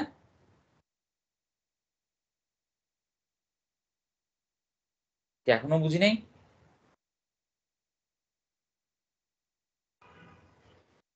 স্যার বুঝতে পারছি। কি 17ই বললা নাকি অন্য কেউ? 40। আচ্ছা, মানে কি আমাদের যেহেতু নাম্বার ফিক্সড, তুমি যখন আস্তে আস্তে ছোট থাকবে, ছোট থেকে সে যখন আস্তে আস্তে বড় হতে থাকবে, তখন বেশি পরিমাণে কপার যখন যাবে, সে কি করবে? আশেপাশে ছোট আগে ছিল মনে করো এই ছোট ছোট যেগুলো ছিল, মনে করো এখান থেকে 5টা মিলে তো একটা তৈরি করবে, তাই না? So 5 of them will join together to make a bigger one. Because otherwise there is no way you can introduce copper in your material because you are already fixed your compositions and we are not diffusing from outside. ওকে, তাহলে আমাদের ছোট 5টা মিলিয়ে তো একটা বড় তৈরি করবে। সেক্ষেত্রে তখন কি হবে? আস্তে আস্তে আমাদের এই নাম্বার অফ পার্টিকেল আমাদের ম্যাট্রিক্সে কমতে থাকবে না? যত বড় হবে, মনে করো এখন আছে মনে করো 6টা আছে, এই 6টা যখন মনে করো হিট দিয়ে থাকবো, আস্তে আস্তে ইকুইলিব্রিয়াম প্রেসিপিটেট গুলো যখন আস্তে আস্তে গ্রো করতে থাকবে, এই 6টা মনে করো 3টা মিলে একটা তৈরি করলো, এখানে 2টা মিলে একটা তৈরি করলো, তাহলে আমাদের 6টার জায়গায় আমাদের কয়টা তৈরি হয়ে গেল এখন প্রেসিপিটেট? 2টা। তাহলে আমাদের কি হলো, যত আমি হিট করব তত আমাদের প্রেসিপিটেটের সাইজ তত বড় হতে থাকবে, ডিফিউশনের কারণে বড় হতে থাকবে। যত বড় হতে থাকবে ম্যাট্রিক্সে, তার সংখ্যা তত কমে যাবে। সংখ্যা কমে যাওয়া মানে কি? ডিসলোকেশন মুভ করার সময় সে যদি ডিফারেন্ট যত বেশি না প্রেসিপিটেট থাকবে, তত সে বাধা পাবে। যত প্রেসিপিটেটের সংখ্যা কমতে থাকবে, তত তার বাধাটা কি হবে? বাড়বে না কমবে? বাধা পাওয়ার কমবে, কিন্তু ফলে বাধা পাওয়াটা যদি কমবে, তার মানে তখন তার স্ট্রেংথ কিন্তু তত আমাদের ড্রপ করবে। সেই কারণেই আমাদের এই যে আমাদের এখানে যদি আমরা দেখি, একটা পিকে ওঠার পরে আমাদের স্ট্রেংথ দেখো, যত বেশি সময় ধরে হিট করছো স্ট্রেংথ কিন্তু আমাদের ড্রপ করে যাচ্ছে, ঠিক আছে? এখন এই পিকটা কেন আসলো? পিক মানে যে এখানে শুধুমাত্র জিপি জোন 2 এর কন্ট্রিবিউশন না, জিপি জোন 1 এর কারণে পিক আসছে এখানে না, জিপি জোন 1 তো থাকবেই, জিপি জোন 1 থেকে যখন 2 তৈরি হবে সবগুলো কিন্তু জিপি জোন 1 থেকে সবগুলো কিন্তু জিপি জোন 2 হয়ে যাবে না, সাম জিপি জোন 1 তখনও থেকে যাবে, এবং সব জিপি জোন 2 যে আবার ইন্টারমিডিয়েট প্রেসিপিটেট হয়ে যাবে নট নেসেসারিলি, কিছু তারা থেকে যাবে। ফলে পিকটা যে জায়গায় আসবে সেখানে জিপি জোন 1 থাকবে, জিপি জোন 2 থাকবে, ইন্টারমিডিয়েট প্রেসিপিটেট গুলো সবগুলো থাকবে। এখন একটা ডোমিনেটিং একটা কোনটা থাকবে সেটা নির্ভর করে, কিন্তু এরকম সবগুলো মিলিয়ে হচ্ছে আমাদেরকে তারা স্ট্রেংথেনিং এ তারা কন্ট্রিবিউট করবে। কিন্তু জিপি জোন 1টা এই জায়গাতে অনেক কম থাকবে, কারণ জিপি জোন 1 এর অলমোস্ট লিমিট হচ্ছে এই জায়গাতেই তারা শেষ হয়ে যায়। এখানে এরপর থেকে তার সাইজগুলো অনেক বড় হয়ে থাকে, তখন তাদের জিপি জোন 1 আমরা তাদেরকে আর বলবো না, ঠিক আছে? মানে যত বেশি সময় ধরে হিট করব তত হচ্ছে আমাদের ইন্টার পার্টিকেল ডিসটেন্স আমাদের বাড়তে থাকবে। যে ইন্টার অ্যাটমিক ডিসটেন্স আমরা পড়ি না ল্যামডা, ওরকম ইন্টার পার্টিকেল ডিসটেন্স আমাদের বাড়তে থাকবে। যত ডিসটেন্স বাড়তে থাকবে তত আমাদের ডিসলোকেশনের সাথে তার ইন্টারাকশন কমে যাবে, যত ইন্টারাকশন কমে যাবে তত আমাদের স্ট্রেংথ আমাদের ড্রপ করবে, ঠিক আছে? এটা হচ্ছে আমাদের তাহলে এটা যদি যায়, এই যে প্রেসিপিটেট পড়লাম, এখন প্রেসিপিটেট ফ্রি আমরা কি হয় সেটা আমরা একটু দেখি। প্রেসিপিটেটের আরো ডিটেলসে যাওয়ার আগে ডিসলোকেশনের সাথে তার কিভাবে ইন্টারঅ্যাক্ট করে সেটাকে আমরা প্রেসিপিটেট ফ্রি জোন আমরা একটু করে নিই। প্রেসিপিটেট ফ্রি জোন পিএফজি বলা হয়, পিএফজেড। তো ব্রিটেন একটা কোম্পানি ছিল এয়ারলাইনার, তারা হচ্ছে প্রাইভেট এয়ারলাইন হিসেবে খুব নাম করছিল 1940-50 দশকের, তারা খুব নাম করছিল, এখনো আছে। ডি হ্যাভিল্যান্ড এখন হচ্ছে কানাডিয়ান বোম্বার্ডিয়ার, ওরা মনে হয় কিনে নিয়েছে এই কোম্পানিটাকে, এখন আর মানে হ্যাভিল্যান্ড নামে নাই, ওরা মনে হয় বোম্বার্ডিয়ার বা ওরকম কিছু একটা নামে আছে কানাডাতে, কানাডিয়ান কোম্পানি কিনে নিচ্ছে। তো ওরা ফার্স্ট হচ্ছে কমার্শিয়াল জেট তারা চালু করে 1952-তে, কিন্তু তাদের পরপর 4টা বা 5টা অ্যাক্সিডেন্ট হয়। দেখা যাচ্ছে কয়েক বছরের ব্যবধানে বেশ কয়েকটা ভালো ভালো অ্যাক্সিডেন্ট হয়ে যায়, ভালো মানে খুবই মানে তোমার রিগোরাস কয়েকটা অ্যাক্সিডেন্ট হয়, হওয়ার পরে তারা কমার্শিয়াল লাইন থেকে তারা অনেকখানি আসলে চলে যায়। তো তাদেরকে কেন এগুলো ঘটে, তো সেটাকে তখন তারা আস্তে আস্তে কারণগুলো চিন্তা ভাবনা করে দেখা গেল যে মেইনলি 2টা কারণ দেখা গেছে। তাদের যে উইন্ডোগুলো ছিল, যে প্লেনের যে উইন্ডোগুলো ছিল, উইন্ডোগুলো ছিল হচ্ছে স্কোয়ার শেপের উইন্ডো ছিল। তোমরা যদি প্লেন অথবা শিপ ওগুলোতে যদি খেয়াল করো উইন্ডোগুলো কোন শেপের হয়, উইন্ডো যেগুলো দেওয়া হয় সেগুলো শেপটা কি কখনো খেয়াল করেছো, বা মুভিতে বা দেখেছো বা খেয়াল করেছো? সো কোন শেপের থাকে উইন্ডোগুলো? Sharp Oval. এজ তো থাকে না। হ্যাঁ, শার্প এজ থাকে না, তো অ্যান্সার হলো না। কোন শেপের থাকে? এগুলো সাধারণত ওভাল শেপের Oval. হয়। Oval shape. হ্যাঁ হ্যাঁ, এগুলো সাধারণত আমাদের ওভাল শেপের থাকে। একটু খেয়াল করে দেখো তোমরা, নাহলে জাস্ট কোনো একটা মুভি দেখার সময় খেয়াল করো, অথবা তোমরা যদি জাস্ট খেয়াল করে দেখো, দেখবো যে এগুলো সব ওভাল শেপের হয়। আগে এগুলো ছিল স্কোয়ার শেপের ছিল। স্কোয়ার শেপের কারণে কি হতো, এই এই শার্প এজ গুলো কর্নার গুলোতে আমাদের এখানে স্ট্রেস কনসেন্ট্রেশন হতো, স্ট্রেস কনসেন্ট্রেশন হয়ে এখানে ফ্যাটিক ক্র্যাক গ্রো করার চান্স থাকতো, এবং তাই ঘটেছিল। এটা ছাড়া আরেকটা একটা কারণ ছিল, তারা যে হিট ট্রিটমেন্ট যেগুলো ব্যবহার করছে, প্রচুর পরিমাণে অ্যালুমিনিয়াম অ্যালয় ব্যবহার করা হয় তোমার এয়ারক্রাফটে, তো ওই এখনো করে। তো হচ্ছে ওখানে যে হিট ট্রিটমেন্ট যেটা করছিল, হিট ট্রিটমেন্টটা ঠিক মতো হয় নাই। হিট ট্রিটমেন্টটা ঠিক মতো না হওয়াতে কি হয়েছিল, টেম্পারেচার সিলেকশন বা কোনো একটা সমস্যা ছিল, সেখানে যেটা হয়েছিল এইটা হচ্ছে আমাদের গ্রেন বাউন্ডারি। এই যে রেড লাইনটা হচ্ছে গ্রেন বাউন্ডারি। গ্রেন বাউন্ডারির দুই পাশে দেখো, এখানে একটা খেয়াল করো, এখানে একটা খেয়াল করো, কোন এই যে কালো কালো যেগুলো দেখতে পাচ্ছি না, এগুলো সব হচ্ছে প্রেসিপিটেট। হ্যাঁ, এই যে প্রেসিপিটেট, দেখো মাঝখানে এই একটা অংশ জুড়ে আমাদের প্রেসিপিটেট একটা ফ্রি একটা জোন তৈরি হয়েছে না, এই জোনটাই হচ্ছে হচ্ছে প্রেসিপিটেট ফ্রি জোন, পিএফজেড বলা হচ্ছে। এই প্রেসিপিটেট ফ্রি জোনটার কারণেই আমাদের গ্রেন বাউন্ডারির আশেপাশে আমাদের স্ট্রেন্থ ড্রপ করে গেছে। গ্রেন বাউন্ডারির আশেপাশে স্ট্রেন্থ ড্রপ করে গেলে আমাদের কোরোশন হয় না।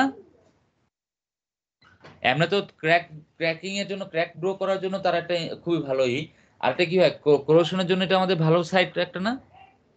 হ্যাঁ, আমাদের ওই যে এখানে আমাদের হচ্ছে যদি এনভায়রনমেন্ট যদি করে, তোমার এই প্রেসিপিটেট গুলো হচ্ছে মাইক্রো গ্যালভানিক সেল হিসেবে কাজ করে, এর বেশি আমাদের দরকার নাই।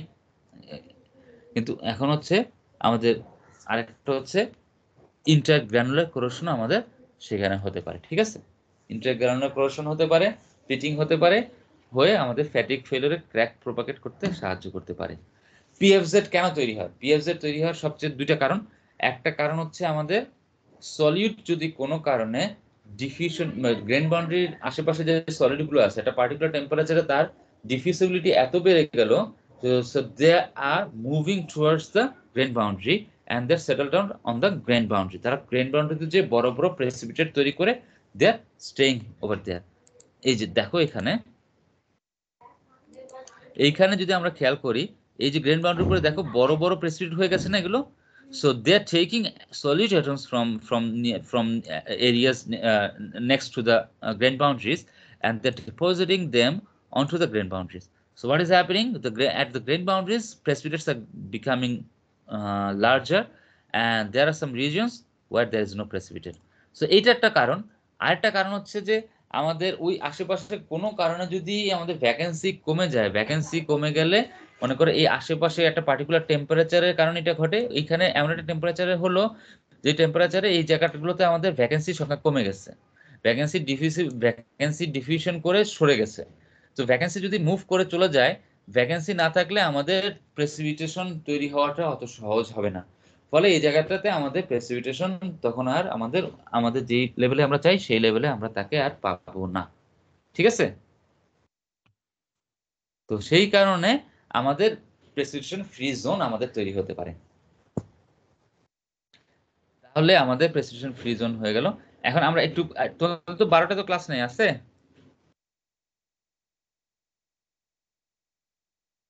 রমিত? না স্যার নাই।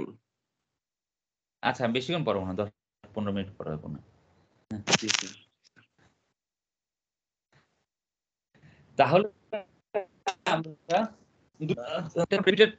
থাকলে কি হয় দেখলাম, প্রেসিপিটেট যদি থাকে স্ট্রেংথ আমরা অনেক বাড়াতে পারি, এই যে অনেক বেড়ে গেল স্ট্রেংথ। আবার প্রেসিপিটেট যদি না থাকে তাহলে কি হতে পারে, সিরিয়াস প্রেসিপিটেট ফ্রি জোন যদি তৈরি হয় তাহলে সিরিয়াস অ্যাক্সিডেন্টও হয়ে যেতে পারে। তাহলে আমাদের প্রেসিপিটেশন করার সময় আমাদেরকে সেটা খেয়াল রেখে আমাদেরকে প্রেসিপিটেশন আমাদেরকে করতে হবে। তাহলে এখন এই স্ট্রেংথেনিংটা তাহলে কিভাবে আসে? স্ট্রেংথেনিংটা আমাদের কিভাবে আসে? স্ট্রেংথেনিংটা আসবে কিভাবে? আমাদের প্রেসিপিটেট পার্টিকেলের সাথে আমাদের ডিসলোকেশনের মুভমেন্টের বাধা থেকে আমাদের প্রেসিপিটেট গুলো আমাদের আসতেছে। তাহলে কিভাবে ঘটনাটা ঘটতে পারে? পার্টিকেল সাইজের এবং শেপের সাথে কি সম্পর্ক সেগুলো আমরা একটু দেখব। Obstacles to the motion of dislocations in age-hardened alloys are internal strain on precipitates. ওই internal strains around precipitates from the GP zones or হচ্ছে intermediate precipitates, সেগুলো যদি ডিসলোকেশনকে মুভমেন্টে যদি সেগুলোর ভিতর যদি ডিসলোকেশন মুভ করে অথবা সেটাকে চারপাশ থেকে বাইপাস করে ডিসলোকেশন চলে যায়, সে কোন মেকানিজমটা যাচ্ছে, ডিসলোকেশনের ভিতর দিয়ে যাচ্ছে নাকি প্রেসিপিটেটের বাইরে দিয়ে কি ডিসলোকেশন মুভ করছে নাকি প্রেসিপিটেটের ভিতর দিয়ে ডিসলোকেশন মুভ করছে, সেটার উপরেই নির্ভর করে হচ্ছে আমাদের স্ট্রেংথ কিরকম আমাদের হচ্ছে। তাহলে যদি পার্টিকেল গুলো যদি ছোট পার্টিকেল হয়, যেরকম মনে করো জিপি জোন খুবই ছোট পার্টিকেল হয়, পার্টিকেল গুলো ভিতর দিয়ে যদি ডিসলোকেশন যায় তখন সেটাকে বলা হচ্ছে পার্টিকেলটাকে শিয়ার করেছে, পার্টিকেলটাকে কাট করেছে। শিয়ার করলো, কাট করলো বা ডিফর্ম করলো। ডিসলোকেশন মুভ করা মানে হচ্ছে পার্টিকেলটাকে সে কাট করলো, শিয়ার করলো, অথবা শিয়ার করলো, কাট করলো, অথবা তাকে ডিফর্ম করলো। ডিফর্ম করে যখন যাবে তখন আমাদের কি হলো, নতুন করে ডিসলোকেশন তৈরি হচ্ছে না, নতুন করে ডিসলোকেশন তৈরি হচ্ছে না, সেটাকে কাট করে চলে গেছে। যেহেতু সেটাকে ভিতর দিয়ে কাট করে চলে গেছে, নিজেই যাওয়া কন্টিনিউ করছে, তাই নতুন যেহেতু ডিসলোকেশন তৈরি হচ্ছে না, ওয়ার্ক হার্ডেনিং রেট হচ্ছে লো। এই কথাটা জাস্ট আপাতত মনে রাখো, পরে বাকিটুকু বলবো। ওয়ার্ক হার্ডেনিং রেটটা হচ্ছে আমাদের লো। যদি ওয়ার্ক হার্ডেনিং রেটটা যেহেতু লো থাকে এবং আমাদের ডিফর্মেশনটা হচ্ছে ওই একটা পার্টিকুলার স্লিপ প্লেনের উপরেই হবে, ওই স্লিপ প্লেনের উপরেই হবে, এবং এই একটা পার্টিকুলার স্লিপ প্লেনের উপর যখন হচ্ছে আমাদের এখানে একটা আমাদের ছোট ছোট আমাদের চড়া আমাদের ব্যান্ডের মতো তারা স্ট্রাকচার তৈরি করবে। ঠিক আছে, আমাদের তৈরি করবে, এবং এটা আমাদের হচ্ছে আমাদের অনেক সময় ডাক্টিলিটির জন্য বা টাফনেসের জন্য আমরা খুব বেশি ভালো আমরা তাকে বলি না, টাফনেসের জন্য খুব বেশি ভালো না।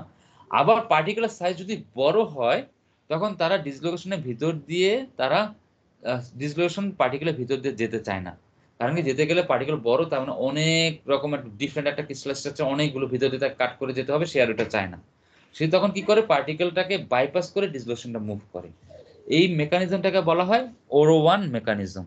এই যে ওরো-ওয়ান মেকানিজম, লুপ তৈরি করলো, একটা ডিসলোকেশন চারপাশে একটা লুপ তৈরি করলো, লুপ তৈরি করে সে চলে গেল। লুপ তৈরি করা মানে হচ্ছে নতুন করে একটা ডিসলোকেশন তৈরি করা। ডিসলোকেশন করে যেহেতু সে তৈরি করছে, ফলে তার ওয়ার্ক হার্ডেনিং এর রেট অনেক বেশি। এই কথাটা ক্লিয়ার হয়ে যাবে আর একটা দুটো স্লাইড দেখলেই তৈরি হয়ে যাবে। যখন এই ঘটনাটা ঘটে তখন আমাদের টাফনেস একটু বেটার থাকবে, ডাক্টিলিটি একটু বেটার থাকবে, কিন্তু স্ট্রেংথ ইন জেনারেল আমাদের অনেক কমে যায়। মানে কি পার্টিকেল ছোট নাকি বড় সেটার উপর নির্ভর করবে পার্টিকেলের ভিতর দিয়ে ডিসলোকেশন মুভ করবে কিনা। যদি পার্টিকেলের ভিতর দিয়ে ডিসলোকেশন মুভ করে দেন আমরা উই কল ইট পার্টিকেলটাকে কাট করেছে, পার্টিকেলটাকে শিয়ার করেছে, অথবা পার্টিকেলটাকে ডিফর্ম করেছে। যখন পার্টিকেলটাকে ডিফর্ম করে যখন তার ভিতর দিয়ে যাবে সে একটা পার্টিকুলার স্লিপ প্লেনের উপর দিয়ে যাবে। যেহেতু পার্টিকুলার স্লিপ প্লেনের উপর দিয়ে সে মুভ করছে, ফলে সে ডিসলোকেশনটা পার্টিকেলটাকে কাট করে যখন বের হয়ে যাবে সে একটা স্লিপ প্লেনের উপরেই থাকবে, একটা বা দুটো বা তিনটা যেটা স্লিপ প্লেনের উপরেই থাকবে। ফলে ওই স্টেপ যেটা তৈরি হবে, এস ডিসলোকেশন মুভ করে একটা স্টেপ তৈরি হয়, আমাদের মনে আছে। ওই স্টেপ যেটা তৈরি হবে, স্টেপটা হচ্ছে আমাদের তখন কি হবে, আমাদের একটা নির্দিষ্ট জায়গাতে জমা হতে থাকবে। ফলে ওই জায়গাতে আমাদের একটা ব্যান্ডেড একটা স্ট্রাকচার তৈরি হবে। ঠিক আছে, ব্যান্ডেড স্ট্রাকচার তৈরি হবে। আর যদি পার্টিকেলগুলো বড় থাকে তখন ডিসলোকেশনটা কি করবে, এই একটা বড় একটা পার্টিকেল ডিসলোকেশন আসলো সেইটার চারদিকে একটা ঘুরে সে চলে যাবে। যদি সে এরকম ঘুরে চলে যায় তখন আমাদের কি করবে, এটাকে বাউ করে চলে যাওয়া বলে, পার্টিকেলকে বাউ করে সে চলে গেল, ওরওয়ান মেকানিজম বলা হয়। তাহলে সে কি করলো, আমাদের ওইটা করতে যে সে একটা লুপ তৈরি করে। একটা লুপ তৈরি করা মানে হচ্ছে সে নতুন করে একটা ডিসলোকেশন এখানে সে তৈরি করলো। তার মানে কি ডিসলোকেশনের সংখ্যা সে বাড়িয়ে দিল। স্ট্রেন হার্ডেনিং তখনই হয় যখনই, ওয়ার্ক হার্ডেনিং বা স্ট্রেন হার্ডেনিং একই কথা। স্ট্রেন হার্ডেনিং তখনই হবে যখন তোমার বেশি পরিমাণে ডিসলোকেশন তৈরি হবে। তার মানে ডিসলোকেশন তৈরি হলে স্ট্রেন হার্ডেনিং এর রেট বেড়ে যাবে। ফলে যেহেতু এই মেকানিজমে ডিসলোকেশন সংখ্যা বাড়তেছে, ফলে আমাদের স্ট্রেন হার্ডেনিং এর রেট এখানে আমাদের অনেক বেশি পরিমাণে আমাদের বেড়ে যাবে। ঠিক আছে, তাহলে এই জিনিসটা কি আসলে আমরা একটু দেখি। আমাদের পার্টিকেল একটা ছিল পার্টিকেল কাটিং, আর একটা ছিল পার্টিকেল লুপিং। এই মনে করো একটা পার্টিকেল এখানে আছে, একটা ডিসলোকেশন আসলো, এসে সে যদি দেখে যে সেইটা পার্টিকেলটা সাইজ বড় এবং অনেক শক্ত, তার ভিতর দিয়ে সে কেটে যেতে পারছে না, তখন সে কি করবে, এটাকে বাইপাস করবে। বাইপাস করার মেকানিজমটা কি, সে এটা চারদিকে এরকম করে আস্তে আস্তে বেন্ড হতে থাকবে। এরকম করে বেন্ড হতে হতে কি করবে, এই জায়গায় বেন্ড হতে থাকবে, হতে হতে তারা এই জায়গার বেন্ড এবং এই জায়গার বেন্ড তারা দেখা গেলো মিশে যাবে। মিশে যখন এই জায়গাটা মনে করো যদি পজিটিভ এজ ডিসলোকেশন হয়, এটা হচ্ছে তাহলে নেগেটিভ এজ ডিসলোকেশন, তারা এই জায়গায় নাল হয়ে যাবে। নাল হয়ে এরকম করে একটা সার্কেল তারা তৈরি করবে, এই যে একটা সার্কেল তৈরি করবে, তৈরি করে এই ডিসলোকেশনটা মনে করে এভাবে করে আবার চলে যাবে। এইটাকে বলা হচ্ছে বাইপাস মেকানিজম। মানে কি হলো, সে এই একটা ডিসলোকেশন ছিল, সে তিনটা পার্টিকেলকে যখন বাইপাস করে যাবে, সে আরো তিনটা ডিসলোকেশন সে তৈরি করে দিয়ে গেল এরকম লুপ আকারে। তাহলে একটা ডিসলোকেশন মাত্র তিনটা পার্টিকেলের সাথে ইন্টারঅ্যাক্ট করে চারটা ডিসলোকেশন তৈরি করলো। ফলে তখন কি বললো, তার ওয়ার্ক হার্ডেনিং রেট বেড়ে গেল।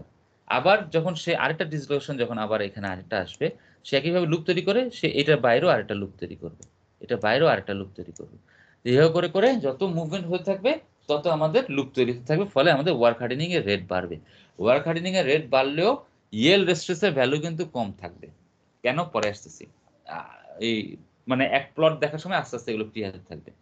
তাহলে এই জায়গাতে আমাদের কি হলো, ও সরি,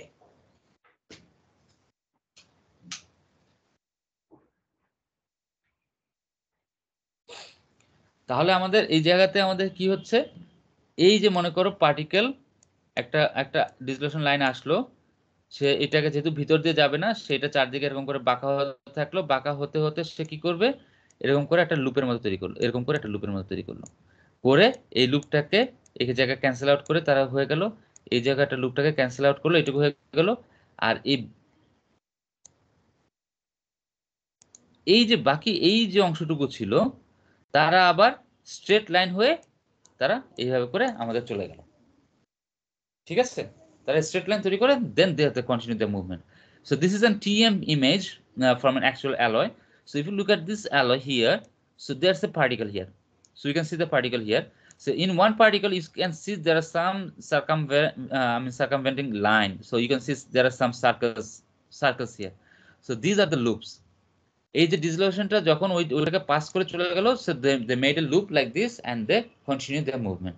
এবং যখন তারপর আবার নেক্সট আরেকটাতে যখন আসলো, তারা এইভাবে করে একটা দেখলো, দেখে আবার এরকম একটা লুপ তৈরি করলো, লুপ করে দে কন্টিনিউ দ্য মুভমেন্ট।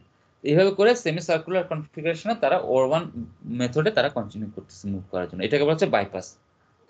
তাহলে এটা কখন ঘটবে, তখন হচ্ছে আমাদের যখন পার্টিকেলটা অনেক বেশি স্ট্রং থাকবে, খুব শক্ত একটা পার্টিকেল দিলা, হ্যাঁ, যে পার্টিকেলটা তোমার থার্মালি সে এতটা মানে ডিকম্পোজ হবে না, তাহলে তখন তার ওই শিয়ার স্ট্রেস যেটা আসলো শিয়ার স্ট্রেসে সে ভাঙবে না, তার ভিতর দিয়ে ডিফর্ম করে ডিসলোকেশন মুভ করতে পারবে না, তখন আমাদের এই ঘটনা ঘটবে।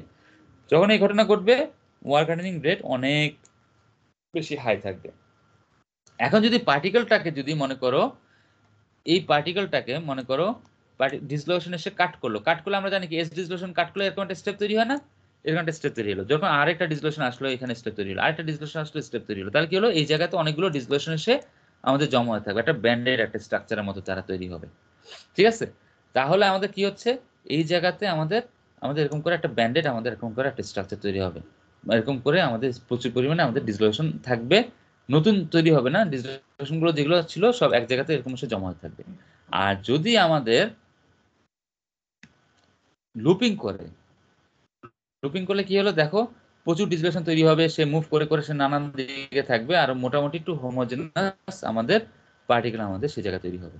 এই যে এইখানে একটু ছবিটা একটু তোমরা একটু জুম করে খেয়াল করো, দেখো এই যে একটা স্লিপ প্লেন, এটা একটা টিএম ইমেজ, টিইএম ওই যে transmission electron microscopy TM image. এখানে দেখো পার্টিকেলটা দেখো একটু কাট করে এই জায়গাটা একটু বাইরে চলে গেছে না, পার্টিকেলটা খেয়াল করছো দেখা যায়? কেউ দেখতে পাচ্ছ না? জি স্যার দেখা যাচ্ছে। এই দেখো জি, এইটা দেখা আবার একটু যাচ্ছে। পার্টিকেল চলে গেছে, দেখো এই জায়গা ছিল না পার্টিকেলটা তো এরকম থাকার কথা, সেই জায়গা দেখো ভিতরে চলে গেছে, এখানে এই জায়গা দেখো এখানে ভিতরে চলে গেছে, মানে এই দুইটা স্লিপ প্লেনে মুভ করে পার্টিকেলটা এদিকে, তাহলে কি পার্টিকেল বাইপাস করলো না পার্টিকেল শেয়ার করলো?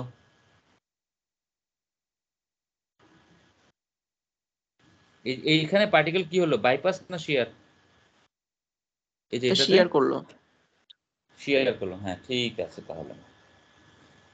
তাহলে এই কথাটাই তাহলে যেহেতু শেয়ার করলো এখানে ওয়ার্ক হার্ডিং এর রেট কি হবে, বেশি হবে না কম হবে?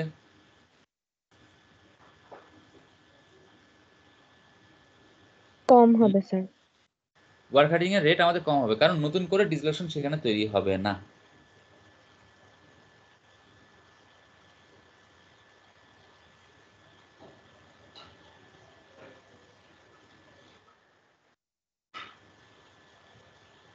আচ্ছা আজকে এটুকুতে ছাড়বো, আর একটু পড়াবো না ছাড়বো? আর ক্লাস আছে? আর তো ক্লাস নেই। আচ্ছা ঠিক আছে ক্লাস আজকে নেই স্যার। আচ্ছা আর 5 মিনিট, আচ্ছা আর 5 মিনিট। জি স্যার, ওকে। আচ্ছা ঠিক আছে, থ্যাংক ইউ। আমরা যে এই যে মনে করো আমাদের একটা ছিল পার্টিকেল ছিল নন ডিফর্মিং, আর একটা ছিল ডিফর্মিং পার্টিকেল। ডিফর্মেবল পার্টিকেল মানে হচ্ছে those particles which are softer particles, that means that you can penetrate them, you can cut through them, you can shear them, so those are deformable particle. Another particle is non-deformable particle. Which ones are non-deformable particle? Those one which you cannot cut inside, you cannot penetrate into that particle. Those particles are the non-deformable particles. In these particles what you can see that because those are very large in size, so those are bigger in sizes, so you cannot go through them. So if you go through them, because they have a different crystal structure, they are incoherent, they are different structure, so the dislocations will need more energy. That's why what they do, they tend to bypass them. So how do they bypass them? They use OR1 mechanism. So OR1 bypass mechanism, using that mechanism, so they bypass it. So কিভাবে bypassটা করছে? So they need a particular stress. Which stress they need? The stressটা হচ্ছে GB over lambda. ল্যামডাকে যদি distance between particle বলি, জি হচ্ছে শিয়ার modulus, B হচ্ছে burger sector, GB over lambda. এই ডিসটেন্সটা যদি আমাদেরকে এই স্ট্রেসটা যদি থাকে, তাহলে হচ্ছে যে আমাদেরকে পার্টিকেলটাকে সে বেন্ড করতে পারবে, মানে হচ্ছে যে মিনিমাম আমাদের এই স্ট্রেসটা তাকে আমাকে দিতে হবে। যদি এই স্ট্রেসটা তাকে দিতে না পারি তাহলে আমাদের সে বাউ করবে না। এই স্ট্রেসটা যদি কম থাকে তখন সে কাট করে চলে যাবে। তাহলে এইভাবে করে আমরা বের করতে পারি যে আমাদের একটা ডিসলোকেশন যখন একটা পার্টিকেল উপরে আসবে, সে কি পরিমাণে স্ট্রেস দিচ্ছে, সেই স্ট্রেস দেওয়াটার উপরই আমার নির্ভর করবে হচ্ছে পার্টিকেলটাকে সে ডিফর্ম করবে কি করবে না, সে ভিতরে কাট করবে কি করবে না। তো আমরা যদি একটু একটা জিনিস চিন্তা করি, পার্টিকেল যদি লুপ করতে হয়, ছোট পার্টিকেলকে লুপ করতে গেলে আমাদের স্ট্রেস বেশি দিতে হবে। ছোট পার্টিকেল থাকা মানে কি? ছোট পার্টিকেল থাকা মানে কি তার ইন্টারঅ্যাটমিক ডিসটেন্স কি হবে? ইন্টারঅ্যাটমিক ডিসটেন্স অনেক কম থাকবে না? ছোট পার্টিকেল থাকা মানে কি পার্টিকেল অনেক বেশি আছে, তাই না? পার্টিকেল যদি অনেক বেশি থাকে তার ইন্টারঅ্যাটমিক ডিসটেন্স কি হবে? কম কম হবে না থাকা বেশি থাকবে। কম হবে? হবে স্যার। কম হবে। তার মানে এখানে ল্যামডার ভ্যালু যদি ছোট হয় তার মানে টাও এর মান কি হবে? বেশি হবে বড় স্যার। হবে না? স্যার বেশি তাহলে হবে, এই ছবিটা যদি আমরা বেশি খেয়াল হবে। করি, হ্যাঁ, যত পার্টিকেল দেখো, এই যে পার্টিকেল আমি ছবিগুলো আঁকছি এখানে, পার্টিকেল যত ছোট হবে আমাদের টাও যে ইন্টারঅ্যাটমিক ডিসটেন্স হচ্ছে কম থাকবে, ফলে টাও এর মান অনেক বেশি থাকবে। এই যে দেখো টাও অনেক বেশি আছে এখানে, তাই না? টাও এর মান অনেক বেশি আছে। পার্টিকেল সাইজ যত বড় হবে ইন্টারঅ্যাটমিক ডিসটেন্স তত কমতে থাকবে, টাও এর মান তত কমতে থাকবে। ফলে এই দেখো টাও এর মান আস্তে আস্তে কমতে থাকলো। ফলে এখানে আমাদের আস্তে আস্তে লুপ তৈরি করার জন্য আমাদের স্ট্রেসটা কম লাগবে। আবার উল্টোর দিকে কাটিং করার জন্য জাস্ট হচ্ছে উল্টো। কাটিং হচ্ছে প্রথমে সহজ থাকবে, পার্টিকেল যখন ছোট থাকবে তার ভিতর থেকে তার ভিতর দিয়ে মুভ করাটা ডিসপ্লেসমেন্টের জন্য সহজ হয়। পার্টিকেল যত বড় হবে তার মানে কি সে আস্তে আস্তে যে সে পথ হারিয়ে ফেলতে পারে, রাইট? যেহেতু সে পথ হারিয়ে ফেলতে পারে বা অনেক ডিস্টেন্স আগে ট্রাভেল করতে পারে, সে অনেক টায়ার্ড হয়ে যাবে। So that's why he will think does it worth it, whether we should go inside it or should we go round it. So এখন তখন সে চিন্তা করবে এইভাবে করে করেই পার্টিকেল কাট করতে প্রথমে আমাদের স্ট্রেস কম লাগছে, পার্টিকেল সাইজ যত বড় হচ্ছে তত আমাদের কাট করতে স্ট্রেস তত আমাদের বেশি লাগছে। তার মানে এই লাইনটাকে হচ্ছে লুপ তৈরি করার জন্য দেখো আস্তে আস্তে স্ট্রেস আমাদের কম লাগছে কারণ পার্টিকেল সাইজ বড় হচ্ছে। এখন পার্টিকেল সাইজ কখন বড় হয়? প্রেসিপিটেশন হার্ডেনিং এ যত আমরা এজিং এর টাইম বাড়িয়ে দেব তত আমাদের পার্টিকেল সাইজ কি হবে? ডিফিউশনের কারণে দে উইল গ্রো, রাইট? আবার একইভাবে if you increase the temperature, the aging temperature, precipitation hardening temperature, what will happen? If you have more temperature, you will get more diffusion, and so that's why your particles will become larger. So I can say that with aging, we can see this effect. With aging time or aging temperature, we can see this effect. With increasing particle size, we can see this effect. এখন এটা overall ইফেক্টটা তাহলে কি দাঁড়ায়? এই দুইটা কার্ভের একটা সামেশন। মানে কি? যার স্ট্রেস কম থাকবে সে ডোমিনেটিং থাকবে। তাহলে আমি এই লাইনটাকে এইভাবে করে আমি একটা ড্র করতে পারি যে এই প্রথম দিকে হচ্ছে আমাদের ডিসলোকেশন কাটিংটা হচ্ছে ইম্পর্টেন্ট থাকবে যখন particle size is small, when particle size getting larger, our looping process or Oron process will become important. এখন একটা কোশ্চেন আছে, এই কোশ্চেনটা হচ্ছে this is the line for solution strengthening. Okay, so this is the line for solid solution strengthening. So you can see the contribution of solid solution strengthening is decreasing, it's almost becoming zero with time. এটা কারণটা কি? Explain করো আমাকে। বুঝতে পেরেছো আমার question? So when we're doing a strain hardening, when we're doing precipitation hardening, you can see the effect of solid solution strengthening is getting very small. The contribution of solid solution strengthening is getting very small during heating. Why?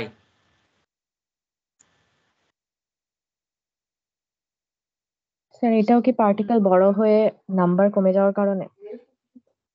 আমি বলবো না, এটা answer তোমরা আমাকে দিবা। খুব সুন্দর একটা অ্যান্সার আছে।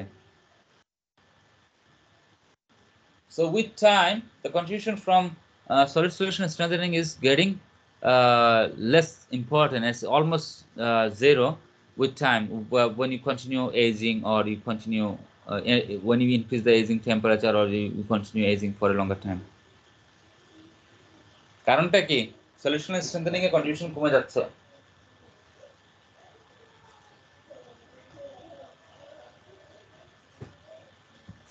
স্যার প্রেসিপিটেটটা তখন স্ট্রেংথেনিং এ ডমিনেট করে। না, হচ্ছে না। আর একটু চিন্তা করে বলো।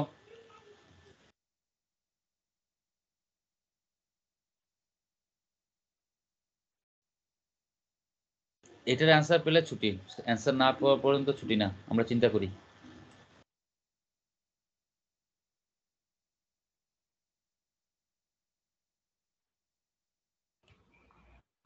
স্যার যত বেশি টাইম ধরে আমরা হিট দেবো তত বেশি স্যার ডিফিউশন মানে নাম্বার অফ ডিসলোকেশন স্যার তত কমতে থাকবে, কারণ স্যার ওই অ্যাকুমুলেশন অফ অ্যাটমস হবে, এর জন্য স্যার আমাদের স্ট্রেনটা কমতে বুঝি থাকবে। না, আবার বলো। স্যার যত বেশিক্ষণ টাইম ধরে স্যার আমরা হিট দেবো তত হ্যাঁ, স্যার হচ্ছে আমাদের নাম্বার অফ ডিসলোকেশন স্যার কমতে থাকবে স্যার, বেশি বেশি ডিফিউশন হবে মানে। নাম্বার অফ তো দ্যাটস ডিসলোকেশন ওয়াই কমতে থাকবে কেন? বুঝি নাই। স্যার ডিফিউশন হওয়ার কারণে স্যার আমাদের মানে প্রিসিপিটেশনটা স্যার বাড়তে থাকবে। সো স্যার আমাদের নাম্বার অফ ডিসলোকেশন স্যার টাইমের সাথে সাথে স্যার কমতে থাকবে। ডিসলোকেশন কমে থাকবে বলতেছো নাকি? আমি তোমার কথাটা বুঝিনি, আমার মনে হয় ভলিউম আমার একটু কমানো আছে। তুমি একটু কথাটা একটু জাস্ট চেঞ্জ করো, ডিসলোকেশন কমবে না। তুমি অলমোস্ট কাছাকাছি গেছো, ওকে কেউ একটু হেল্প করো, ও অলমোস্ট কাছাকাছি চলে গেছে।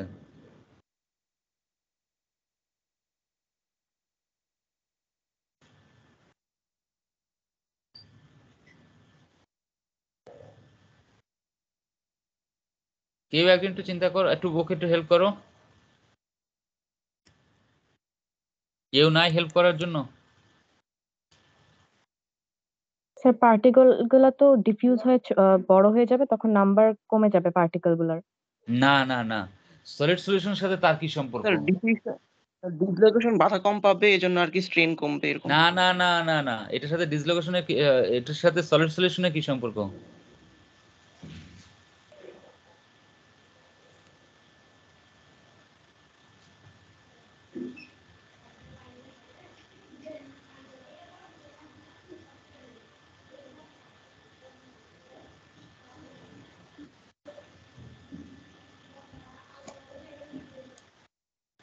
আচ্ছা আমি বলছি,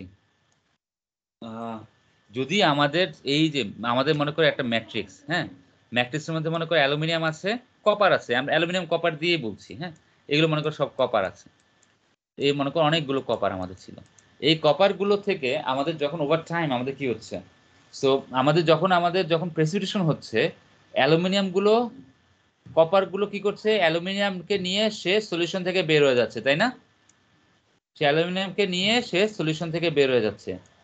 তো যত বেশি সময় ধরে তুমি এজিং করবে, তত তোমার কি হবে, ম্যাট্রিক্স থেকে যতগুলো কপার ছিল, কপারগুলো সব অলমোস্ট বের হয়ে যাবে, অনেক বেশি বের হয়ে যাবে, অলমোস্ট থাকবেই না। যদি কপার যদি তোমার আমার সলিউশন থেকে বের হয়ে যায়, তাহলে কি ম্যাট্রিক্সের মধ্যে কি কোনো কপার কি আর থাকবে, যেটা সলিড সলিউশন সাবস্টিটিউশনাল পজিশনের থেকে সে কন্ট্রিবিউট করতো, সেটা কি তার থাকবে আর? বুঝতে পারছো? না স্যার। তখন সে সলিড সলিউশনের জন্য সে আর কন্ট্রিবিউশন সে আর দিবে না, সেই কন্ট্রিবিউশন দিবে হচ্ছে প্রেসিপিটেশন হার্ডেনিং থেকে। কিন্তু সলিড সলিউশনের থেকে যে কন্ট্রিবিউশনটা যেটা ছিল, যেটা আমরা আজকে লেকচারে প্রথমে বললাম, so you will not get that contribution, you will get the contribution from the precipitation hardening as precipitated, not as a member of the solid solution. Okay, মানে সলিড সলিউশনের মেম্বার হিসেবে তোমরা সেটা কন্ট্রিবিউশন আসবে না, আসবে হচ্ছে প্রেসিপিটেট হয়ে। কারণ কি, সলিউশনে ছিল, ওই সলিউশনে থাকা অবস্থায় সে সলিড সলিউশন কন্ট্রিবিউশন দিচ্ছিল। দেখো এই জায়গাতে কি অনেক বেশি কন্ট্রিবিউশন না? ওভার দ্য টাইম যখন আমি এজিং করছি, কপার গুলো কি করছে, অ্যালুমিনিয়ামের সাথে রিঅ্যাকশন করে ম্যাট্রিক্স থেকে বের হয়ে যাচ্ছে, বের হয়ে সে আলাদা ফেজ তৈরি করছে, এই যে আলাদা করে ফেজ তৈরি করছে। তাহলে কি হচ্ছে, আস্তে আস্তে সলিড সলিউশনের কন্ট্রিবিউশনটা কিন্তু কমে যাচ্ছে স্ট্রেংথেনিং এ, তাই না? সেজন্য আস্তে একটা পার্টিকুলার সময় পর অলমোস্ট জিরো হয়ে যাচ্ছে। ক্লিয়ার? বুঝা গেছে এটা?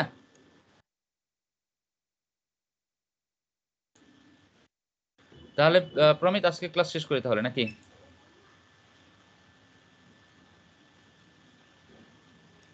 প্রমিত আবার ওর মাইকের সমস্যা।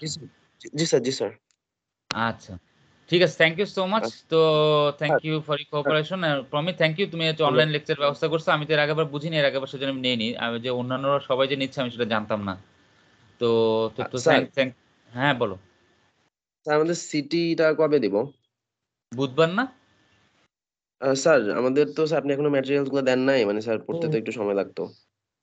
আচ্ছা এটা তোমার সাথে আমি তাহলে পরে আমি ডিসকাস করবো না, হ্যাঁ, আমি তাহলে আচ্ছা স্যার। তোমার সাথে পরে ডিসকাস করে নেবো।